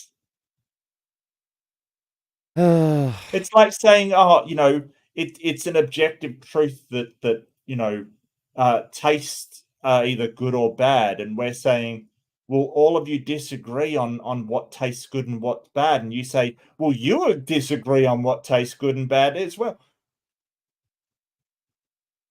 Mm-hmm. Yeah, Sure we're are. saying it's subjective. You absolute moron. What are you doing? He got us there, Mark. Wow. In fact, the fact that we don't agree is also evidence for Yes. our point. If it were Yes. objectively true, then even atheists would agree. Yes. Or at least would be able to present some objective evidence to show why we are right or why we're wrong. And nobody seems to be able to do that. Yeah, Not like for morality. objective gravity. There's objective gravity. Right. We all agree. Yeah. We all obey even, whether we agree or not. Right. Ay, ay, ay. For example, about the Iraq War. Does that prove reason doesn't exist? No. It only proves humans are imperfect at understanding certain things. It doesn't prove those things, be they reason or God, do not exist. And 1 Corinthians 14:33, Paul isn't saying that God says there'll be no confusion. He's using the Greek word akatastasia. It's best translated anarchy. It's used in Luke 21:9 to refer to the end of the world. God is telling through Paul, hey, you people speaking in tongues, stop sounding like crazy weirdos. God doesn't intend for pure unintelligibility, but he knows sometimes the Bible can be difficult. 2 Peter 3:16 says, Throwing some shade on the Pentecostals there. Huh? I'm not sure how you get anarchy in that sense with telling people to stop speaking in tongue, like Yeah. nonsense, gibberish, randomness. And it's a bit of a reach, it seems to me. I don't know. there are things in Paul's letters people misunderstand to their own destruction. Next, Dan said that God does not exist because there's evil and suffering. And I'll admit that evil and suffering make it emotionally difficult to believe in God. But just because something is emotionally difficult doesn't mean it's not true. Under atheism, it's emotionally difficult to accept our deceased loved ones are gone forever. Right. Yeah. But it's still true. But what? Like, just because it's emotion? No, that's not what Dan's saying. Dan's saying that No. that's a logical contradiction. Yes. It's not difficult to believe. It's impossible to be true. It cannot be true. From a logical... Here's this guy, his entire thing is philosophy and argumentation. That's all he's got tonight. And he's not even grasping the laws of logic. Identity, non-contradiction, and excluded middle. That's a contradiction. That's the second law. Mhm. Why? Why do we do this to ourselves? And yeah, I you know what? I completely agree with them. Just because we don't want our loved ones to be gone forever doesn't mean that it's true. Yeah, I in agree fact, with that. I think there's a way to counter that too. Like, a person who's gone may be gone from this specific location in space-time, but given how we understand reality today, and it may get overthrown in the future, the next Einstein will come along and knock off past Einstein the way Einstein knocked down Newton. But as we understand things today, the past is still there. Mhm. You know, so that person, we're finite beings. We only exist for a finite period of time. But we Correct. always exist within that finite period of time that we exist Right. within. Or Space if you theory. want to get less temporalist about it, every person who's lived has changed things. You've performed actions, you've done things, even if it's just eating food or breathing air, whatever, you've moved the atoms around in this universe. And those actions create ripples that echo forward throughout all of time. So even if you're no longer around doing the things, the legacy of your having existed always changes the future. Rockefeller, for example, long time dead. The public libraries that he opened, many of them are still around, making differences in people's lives. The echoes of his actions are still rippling forward through time. And it's as true for everyone as it is for him. You may not be able to take more actions, but you continue to affect reality, even after you're gone. Because that's the deterministic chain that we're all in. Yeah, you become a necessary being. Reggie's gifting another 5 Emberships. Thank you so much. This time, he got Karen Butcher, Vesta Freya, Gazalem Ale, Frog, and James Duncan. Congratulations. And enjoy tapirs and eyeballs and book set a thing and all the other fun things.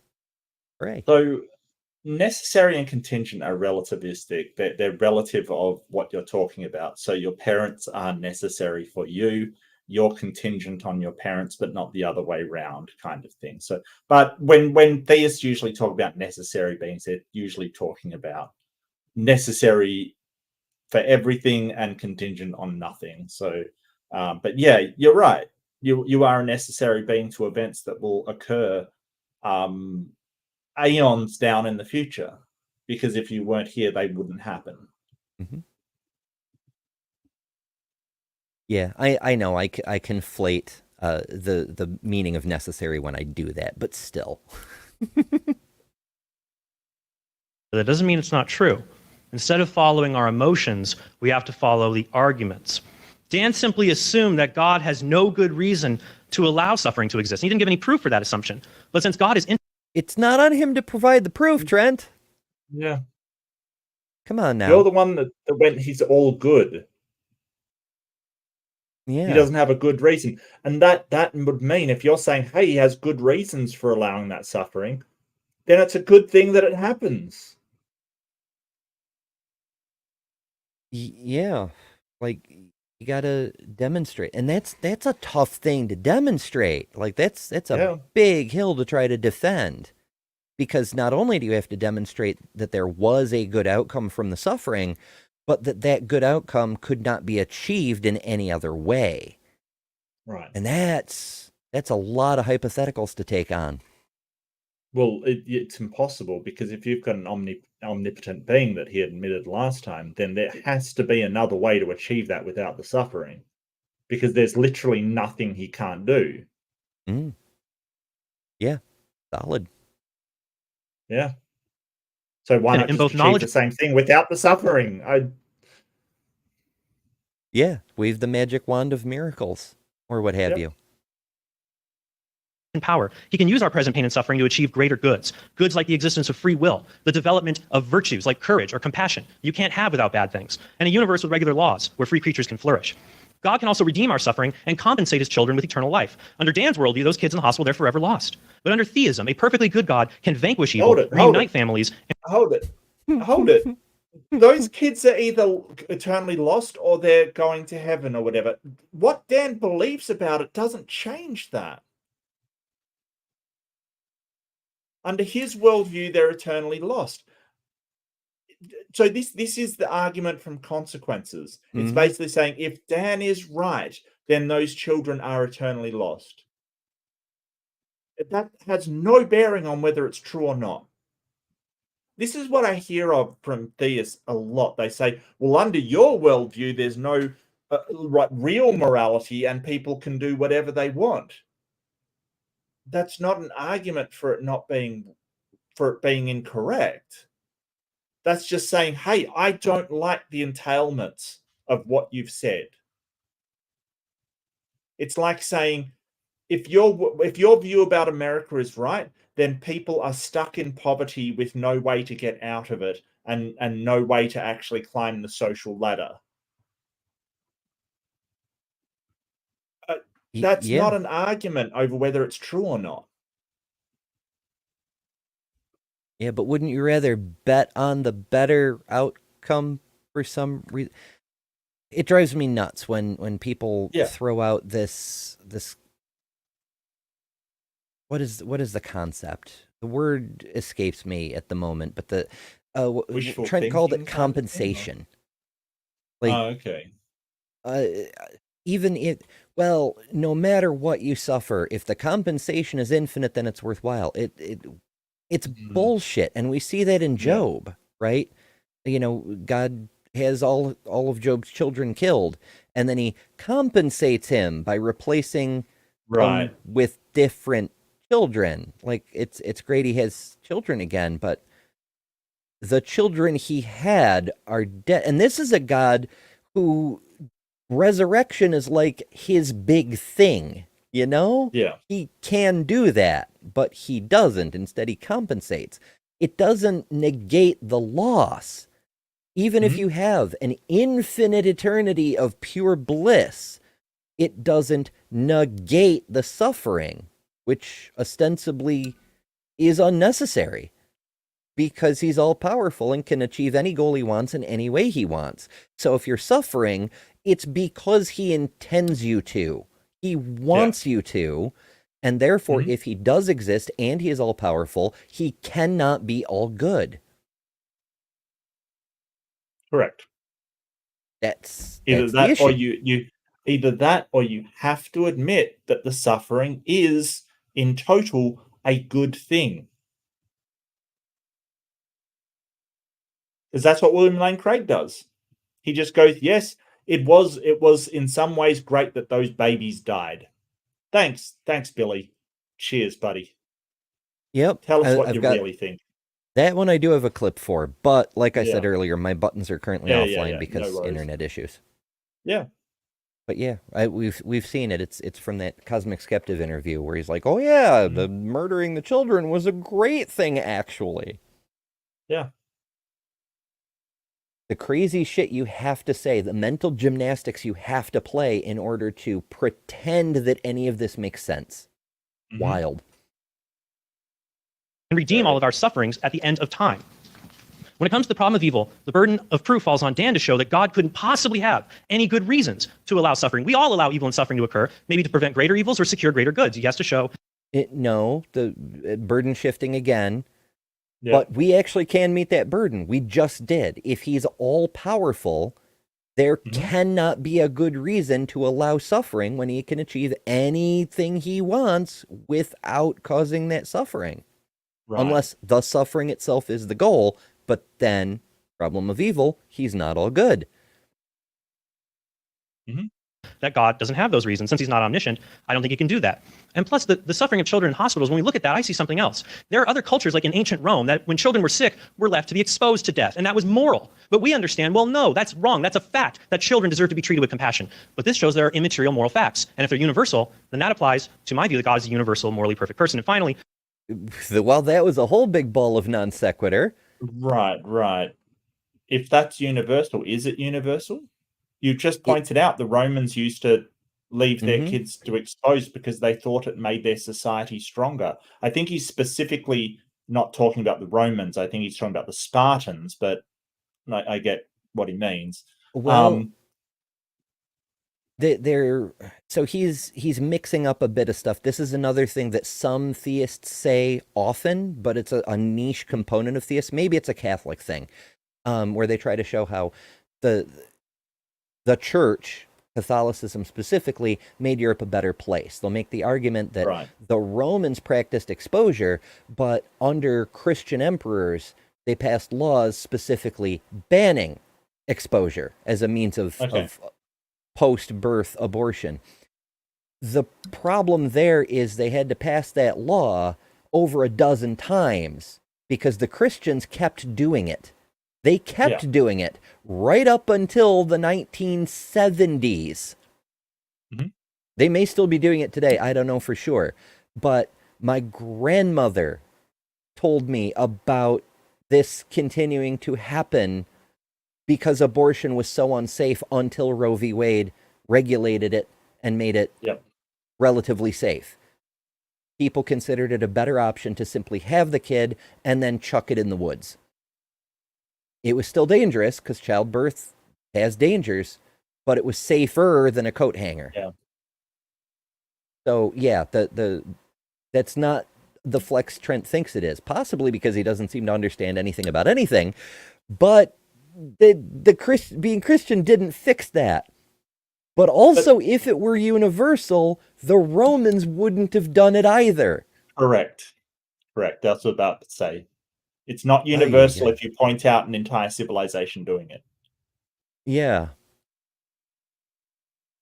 God does not exist because millions of people live happy lives, good lives without God. Well, that's not an argument. That's just stubbornness. A person's ability to be happy or to do good does nothing to prove that what they believe is true. We have to seek the truth no matter how uncomfortable it might be. And only then can we be truly happy and not just bliss.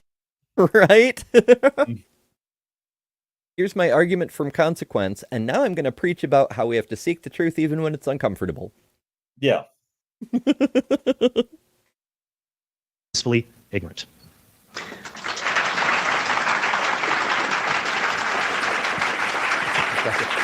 Thank you. Thank you, Mr. Horn. First negative rebuttal, Mr. Barker, 7 minutes. Trent mischaracterizes my position. None of those arguments was an attempt to prove that God does not exist. Atheism is the absence of a belief in God. All of those arguments and absences that I gave make it more reasonable that God does not exist. It makes it reasonable not to have a belief in such a God. So please don't mischaracterize atheism. I'm sure you've read George Smith's book, Atheism: The Case Against God, where that is carefully spelled out. And don't set up a straw man on this basis. The cumulative argument of all these absences. And of course, you can't seriously be asking me to analyze the brain and the motives of a God who I don't believe exists to find out whether or not he has good reasons for permitting suffering or evil. The world is a material world. We are natural biological organisms. We bump into each other. There's suffering, there's pain, there's harm, there's illnesses, there's all sorts of things that happen to us which are natural, which we would expect. We atheists are not surprised by it. We don't need an explanation for it. We don't need some big moral dilemma having to do with the problem of evil. It's not a problem to us atheists. It's only a problem to people who think there's a good God. We understand perfectly that things just aren't always going to go well. Somebody tell that what's his name? Bimjob or something like that. I don't know. He's irrelevant, but trying to put the problem of evil onto atheists is kind of his thing. Yeah, it's crazy. It's sort of, oh, well, you've got to explain why evil. Yeah, we just say that the universe is cold, uncaring, and stuff just happens. It's not a problem for us. It's also not a problem for any theist that says, A, God isn't omnipotent, or say that God's not good. As long as he's not good, it's just Calvinists that they get around it by saying God is just God and he does evil stuff. I mean, sure. Yeah. Or I mean, you could even take a nicer tone and be like, yeah, God does stuff that you, as a puny mortal, would perceive as evil. Right. But I mean, the Calvinists have some troubling beliefs of their own. Yes. But at least they're willing to own that their God does evil shit. Oh, yeah, yeah. And we use reason to try our best to make good moral decisions. Now, Trent describes this being as an immaterial mind, an immaterial entity. But what in the world does that mean? In order for anything to exist, and I come back to it again, the existence of God is a scientific question. If there's a God, he is a being. You're calling him a being, and you're describing him as having power. If this being exists, then it has to be measurable or detectable in some way, even in some immaterial way. There has to be some way to know. Because how do you distinguish between an immaterial being and nothing at all? The former Baptist pastor, Delos McCown, said, the invisible and the non-existent look very much alike. So how do you know how do you define a being who is outside of time? A being, as we know it, occupies some dimension of space and time. That's what a being means. If you have another definition of that word, some concept, I don't know what that could possibly mean. So an immaterial entity doesn't make any sense unless you can first establish the existence of some transcendent realm. You've got to establish that in some way. Obviously, you think that immaterial being can interact with the natural world. Obviously, you think that's possible. You define him as having power. You said he's powerful. That was your word. What is power? Power is material. Power is work over time. That's what power is. Power is not some wispy thing. Power is a material, either matter, energy description of a natural process. So if you're describing God as a powerful being, you're describing a physical being. You're describing a being with physical attributes in some way. So how big is he? How much does he weigh? How much space does he occupy? What color is he? Of any being, we would ask that question. And somewhat related, it goes to different debates. It hasn't been specifically brought up here, but the way Dan's describing it makes me think of how theists, and Trent seems to be alluding to, God doesn't have a body, God doesn't exist within physical reality, etc., etc. But the Bible that this God belief is based on says he does. Yeah.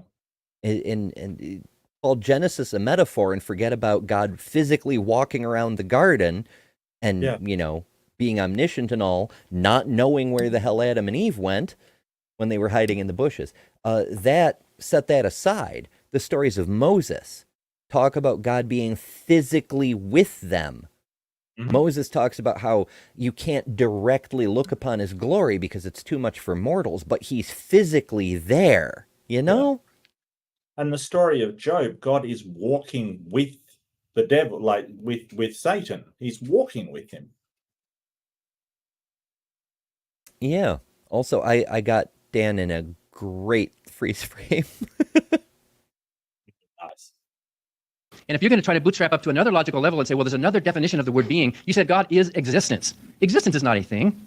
Existence is, you can't go to the store and buy some existence. Existence is a philosophical concept. It's not a thing. And many of your arguments tonight are committing the fallacy of reification. You take a word like, you take a word like love or like forgiveness or a God, and then because you have a word for it doesn't mean it turns it into a thing. It's a concept for it. You do the same thing with the word morality. So Right. Like with love, for example, that's not a definite, defined thing. I mean, you could cook up a definition for it, but there's going to be some things that get covered by that aren't love, and there's other things that are love that wouldn't be covered by that. And that's a problem with the way we define things. That's the nature of language. Mm.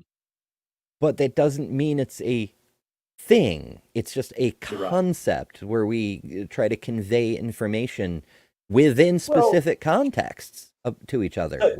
So, yeah, but if he's an idealist, he'll think that those concepts are real things, like a Neoplatonist kind of thing, right? Right. They think that those concepts are actually things that occupy some perfect realm somewhere, that you have the ideals. So every rabbit is a reflection of the ideal rabbit kind of thing, this idea of a rabbit that actually exists somewhere. And I've got no idea why. Like, it makes no sense to me. Well, there's a couple different ways that we can understand that. The first is the modern sense, which is a programming language. Like you said, Yeah. every rabbit, the sprite of a rabbit existing in the real world pulls out to another file outside the universe where a rabbit is described, where it has its anatomical properties and its behavioral algorithms and so forth. Right. And then the specific rabbit that you're looking at only contains modifiers to that ideal file. Okay. And then there's the not Plato, but a student of Aristotle named Platonius. He had this idea that all concepts do have Platonic real forms and whatnot, and that God was like the form of goodness. That's actually where the idea that God is all good comes from, because it's not biblical, like we've said. It was Platonius who said that there must be an ideal of goodness, and it must be real. So why not acknowledge that and call that God? And eventually the early church people got a hold of that and incorporated it into church doctrine. Mm-hmm.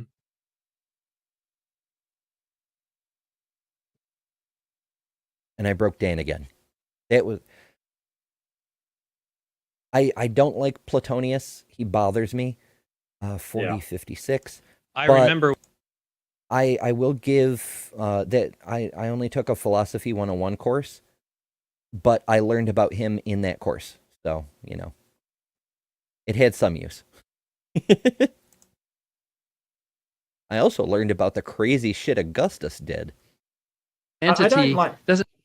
I don't like Platonic ideals, because no matter what you think up, it means that an ideal must exist. So if you think up a mythical monster, there must be a Platonic chimera somewhere out there.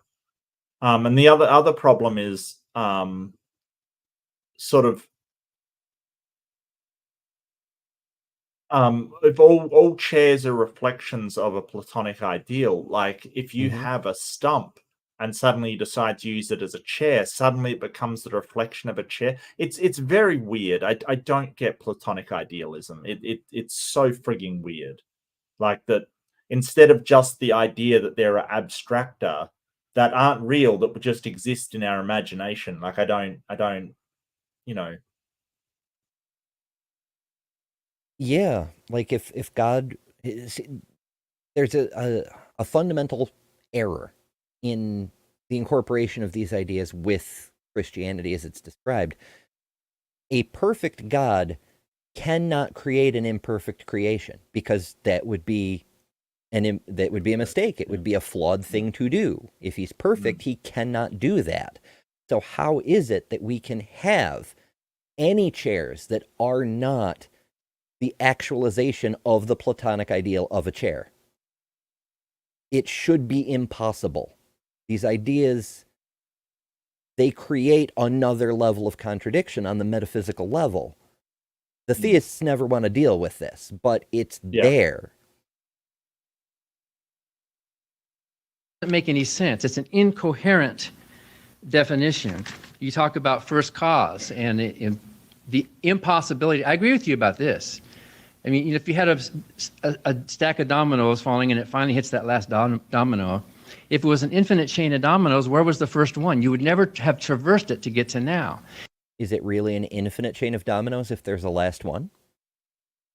Well, he's talking about infinitely, into the past kind of thing. So he's looking at it like it's an infinite chain of dominoes that, basically you've got the one at the end and then it leads back into the past infinitely. Right. And I get that. We've discussed previously how you can have limited infinities that are open on one end. Yeah. Within set theory. But from a practical standpoint, it's the same problem Trent poses, but in reverse. Because if it has an end, is it really infinite in the way he means? Even if how do you ever get to that last domino if it's infinite? Dan's asking about the first domino. How do you find the first domino to tip over?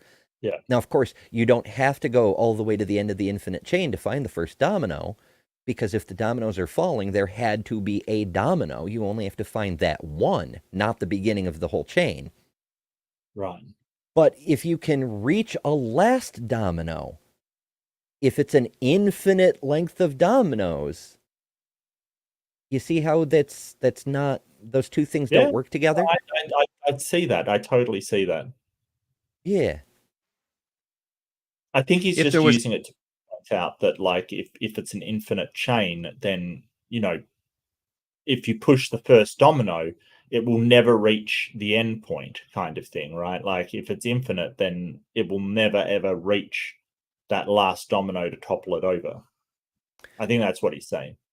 I think I am just tired and sleepy-headed enough that I am willing to state that infinities can only exist as concepts.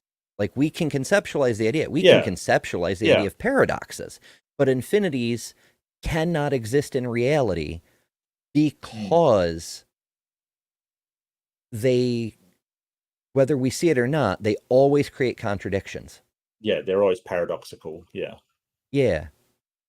So if we can classify infinities as paradoxical, as contradictory, at some level there's a contradiction, then we can just rule them all out of reality, and that kind of, yeah.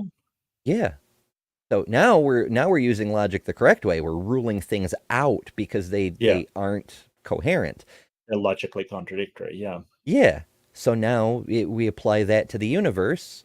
Okay, the universe has a finite beginning because infinities are incoherent. But of course, when we say beginning, we mean the current instantiation of the rules of space-time. We don't know anything about before the Big Bang or the inflationary moment or what have you.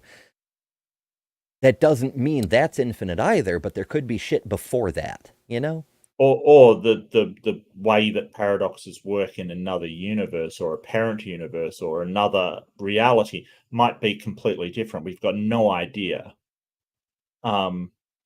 But yeah, I mean, if you're feeling tired, I'm actually feeling really tired as well. We can maybe call it here and do a two-parter, if you want. Yeah, we're around about the midway point. We can definitely do that. But because next I got to week, go in about half an hour anyway, as I mentioned. So sorry, Pete. I had limited time today. I promised to take the wife for pancakes, and she will get cranky if I don't feed her pancakes when I promised to. So that's fair. I would get cranky if I were promised pancakes. Oh, me too. Yes, absolutely. Yeah, no, it's totally understandable. No, she's fine. She'll be awesome. It's just I really want to do that. Going through Trent Horn's particular nonsense was really tough on the brain. He kind of made a lot of statements that did not hold up under scrutiny. Like when applying them, and I mean, Dan Barker is going to have a field day with them, but just sort of like I disagree that he didn't use God of the Gaps. I could tell, like from the very start, I could tell that's where he was going. science can't tell us about God, so therefore we've got to rely on other stuff. He was so angling at God of the Gaps, it was so obvious. You know, he had horrible other things in there. He had argument from consequence thrown in there. He had sort of non sequiturs thrown in there. He had all kinds of faulty assumptions thrown in there. It was pretty horrific. I got to admit. I have to admit. Yeah. Weirdly, silly me, I thought we might get through the whole thing because it was only an hour 20. But maybe we're getting better at this, like seeing the bad arguments and being able to explain why they're bad, which would be good because, that's one of the reasons we do this, is to help ourselves Yeah. and others see the bad arguments for what they are and why they're Yes. wrong. But I really feel like Trent is just a lot more wrong than the usual theist. Yeah, absolutely. No, he could not go sort of even a few steps without sort of us running into something pretty bad. I mean, he stepped in it from the very start, saying all powerful, all good, and all knowing. I mean, he's just right there. He's really stepped in it, because even just the omnipotence by itself has paradoxes. Just by itself, you add that to all good and all and omniscient, and the problem of evil had to come up at that point, like it has to. So he's actually really bad, like really bad. Yeah, I dare say. So we'll continue this one as a part 2, but not next week, because a debate just came out a couple of days ago, and Mark really wanted to do that one. So I said we can do that one on Mark's channel, and then we'll do part 2 back over here. And if that one has a part 2, then we'll do that over it. It'll be fun. Just make sure you're subscribed to both channels. You'll never miss a debate review. It'll be a good time. And hit the bell so you know when they're coming and when they're on, and we do other stuff. You have other things that you post and do, and so do I. So yeah, don't forget to hit the bell. Subscribe to Ember. Absolutely, it's a good time. Yeah. One of these days, I'm going to get one of those random live streams. I do them from time to time, but I have to keep them random because I never know myself. I don't know what time I'm getting out of work on Monday. If I get out super early, maybe I'll do a random live stream. You never know. So hit the bells, do the things. Tomorrow, I will be back doing my normal Sunday show. Got some fun stuff. I'm going to do a brief recap of the Comic-Con. And also, I have a few other videos to look at. We won't get to all of them, but the number one that I really want to get to is Pastor Vlad tries to make the case that trans people are demonic from a biblical standpoint, but he kind of accidentally makes the case that we're holy somehow. And so that should be a lot of fun. Weird. Yeah,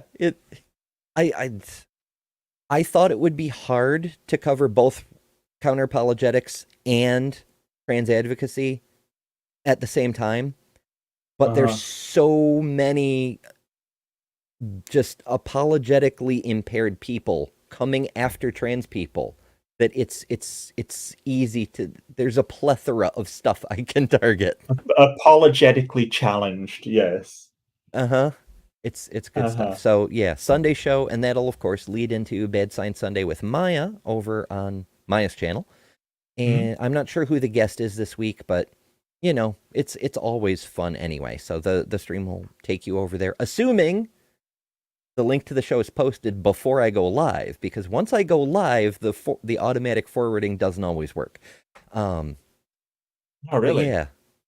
Yeah, it's very strange. Sometimes it does, but not always. Not last week. I was off last week for the Comic-Con, but the week before, when I did it, Maya wasn't able to post the show until after I was already live, and I saved the forward thing in YouTube Studio, but it didn't actually go off. So We had to do it the old-fashioned way and click on physical links and things. Very strange. But you have other stuff coming up this week as well, besides next week's debate review. Yeah, I've got, usually I do Thursday night or my Friday morning as Fundamentalist Fails, and that was just usually looking at all kinds of things. I got a notice from YouTube saying that my last one had a copyright put in by a DC. Actually, it was a DMCA claim by Roger's Adventures, and they'd already basically said, no, you're wrong automatically. Like they hadn't even. They basically said, yeah, someone's put this in and we're not considering it to be real. Basically, it's just like, well, that's nice. As you know, it's a review which is protected under a fair use exception. So I didn't even have to do anything for that one, but it was funny. Tomorrow morning? No, my tomorrow night. So when will that be? God, all right, my brain is breaking on this time zones. It's Sunday morning, which is your Saturday night for you at the moment. Yes, where I am, Yeah, it's Saturday night? Saturday evening. Yeah. Okay, so tomorrow morning, I should have. I'm going on the Kentucky Atheist to talk with Joe from the Kentucky Atheist. I've been on there once before, but I only talked to Azho because Joe's internet broke, so he couldn't be there. So yeah, I'll be on there. And I'm thinking next Saturday night, or sorry, next Friday night. I'm going to have my 2,000 subscriber celebration. So I hope you can all join me for that. That's going to be some fun. I'm going to have some friends on, hopefully, and play some games, have some fun, chill out, have a few laughs. Nothing serious. Just, hey, this one's for the believers out there. Absolutely. So I promised to do that, so I will do that.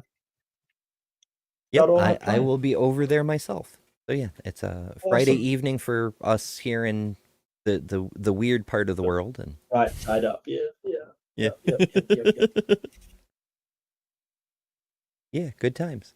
Alrighty, folks. As always, thank you guys so much for joining us, for pointing out things in chat and all the lovely things you do. It's fantastic having you folks around. That's why we do them live instead of pre-recording these. And I'm clicking through different menus to get to the thing I need. Now I found it. So yay. As always, remember, you don't have to make a argument for God of the Gaps or argument from consequence or any of the other nonsense that Trent has had to do, because you are better than religion. Good night.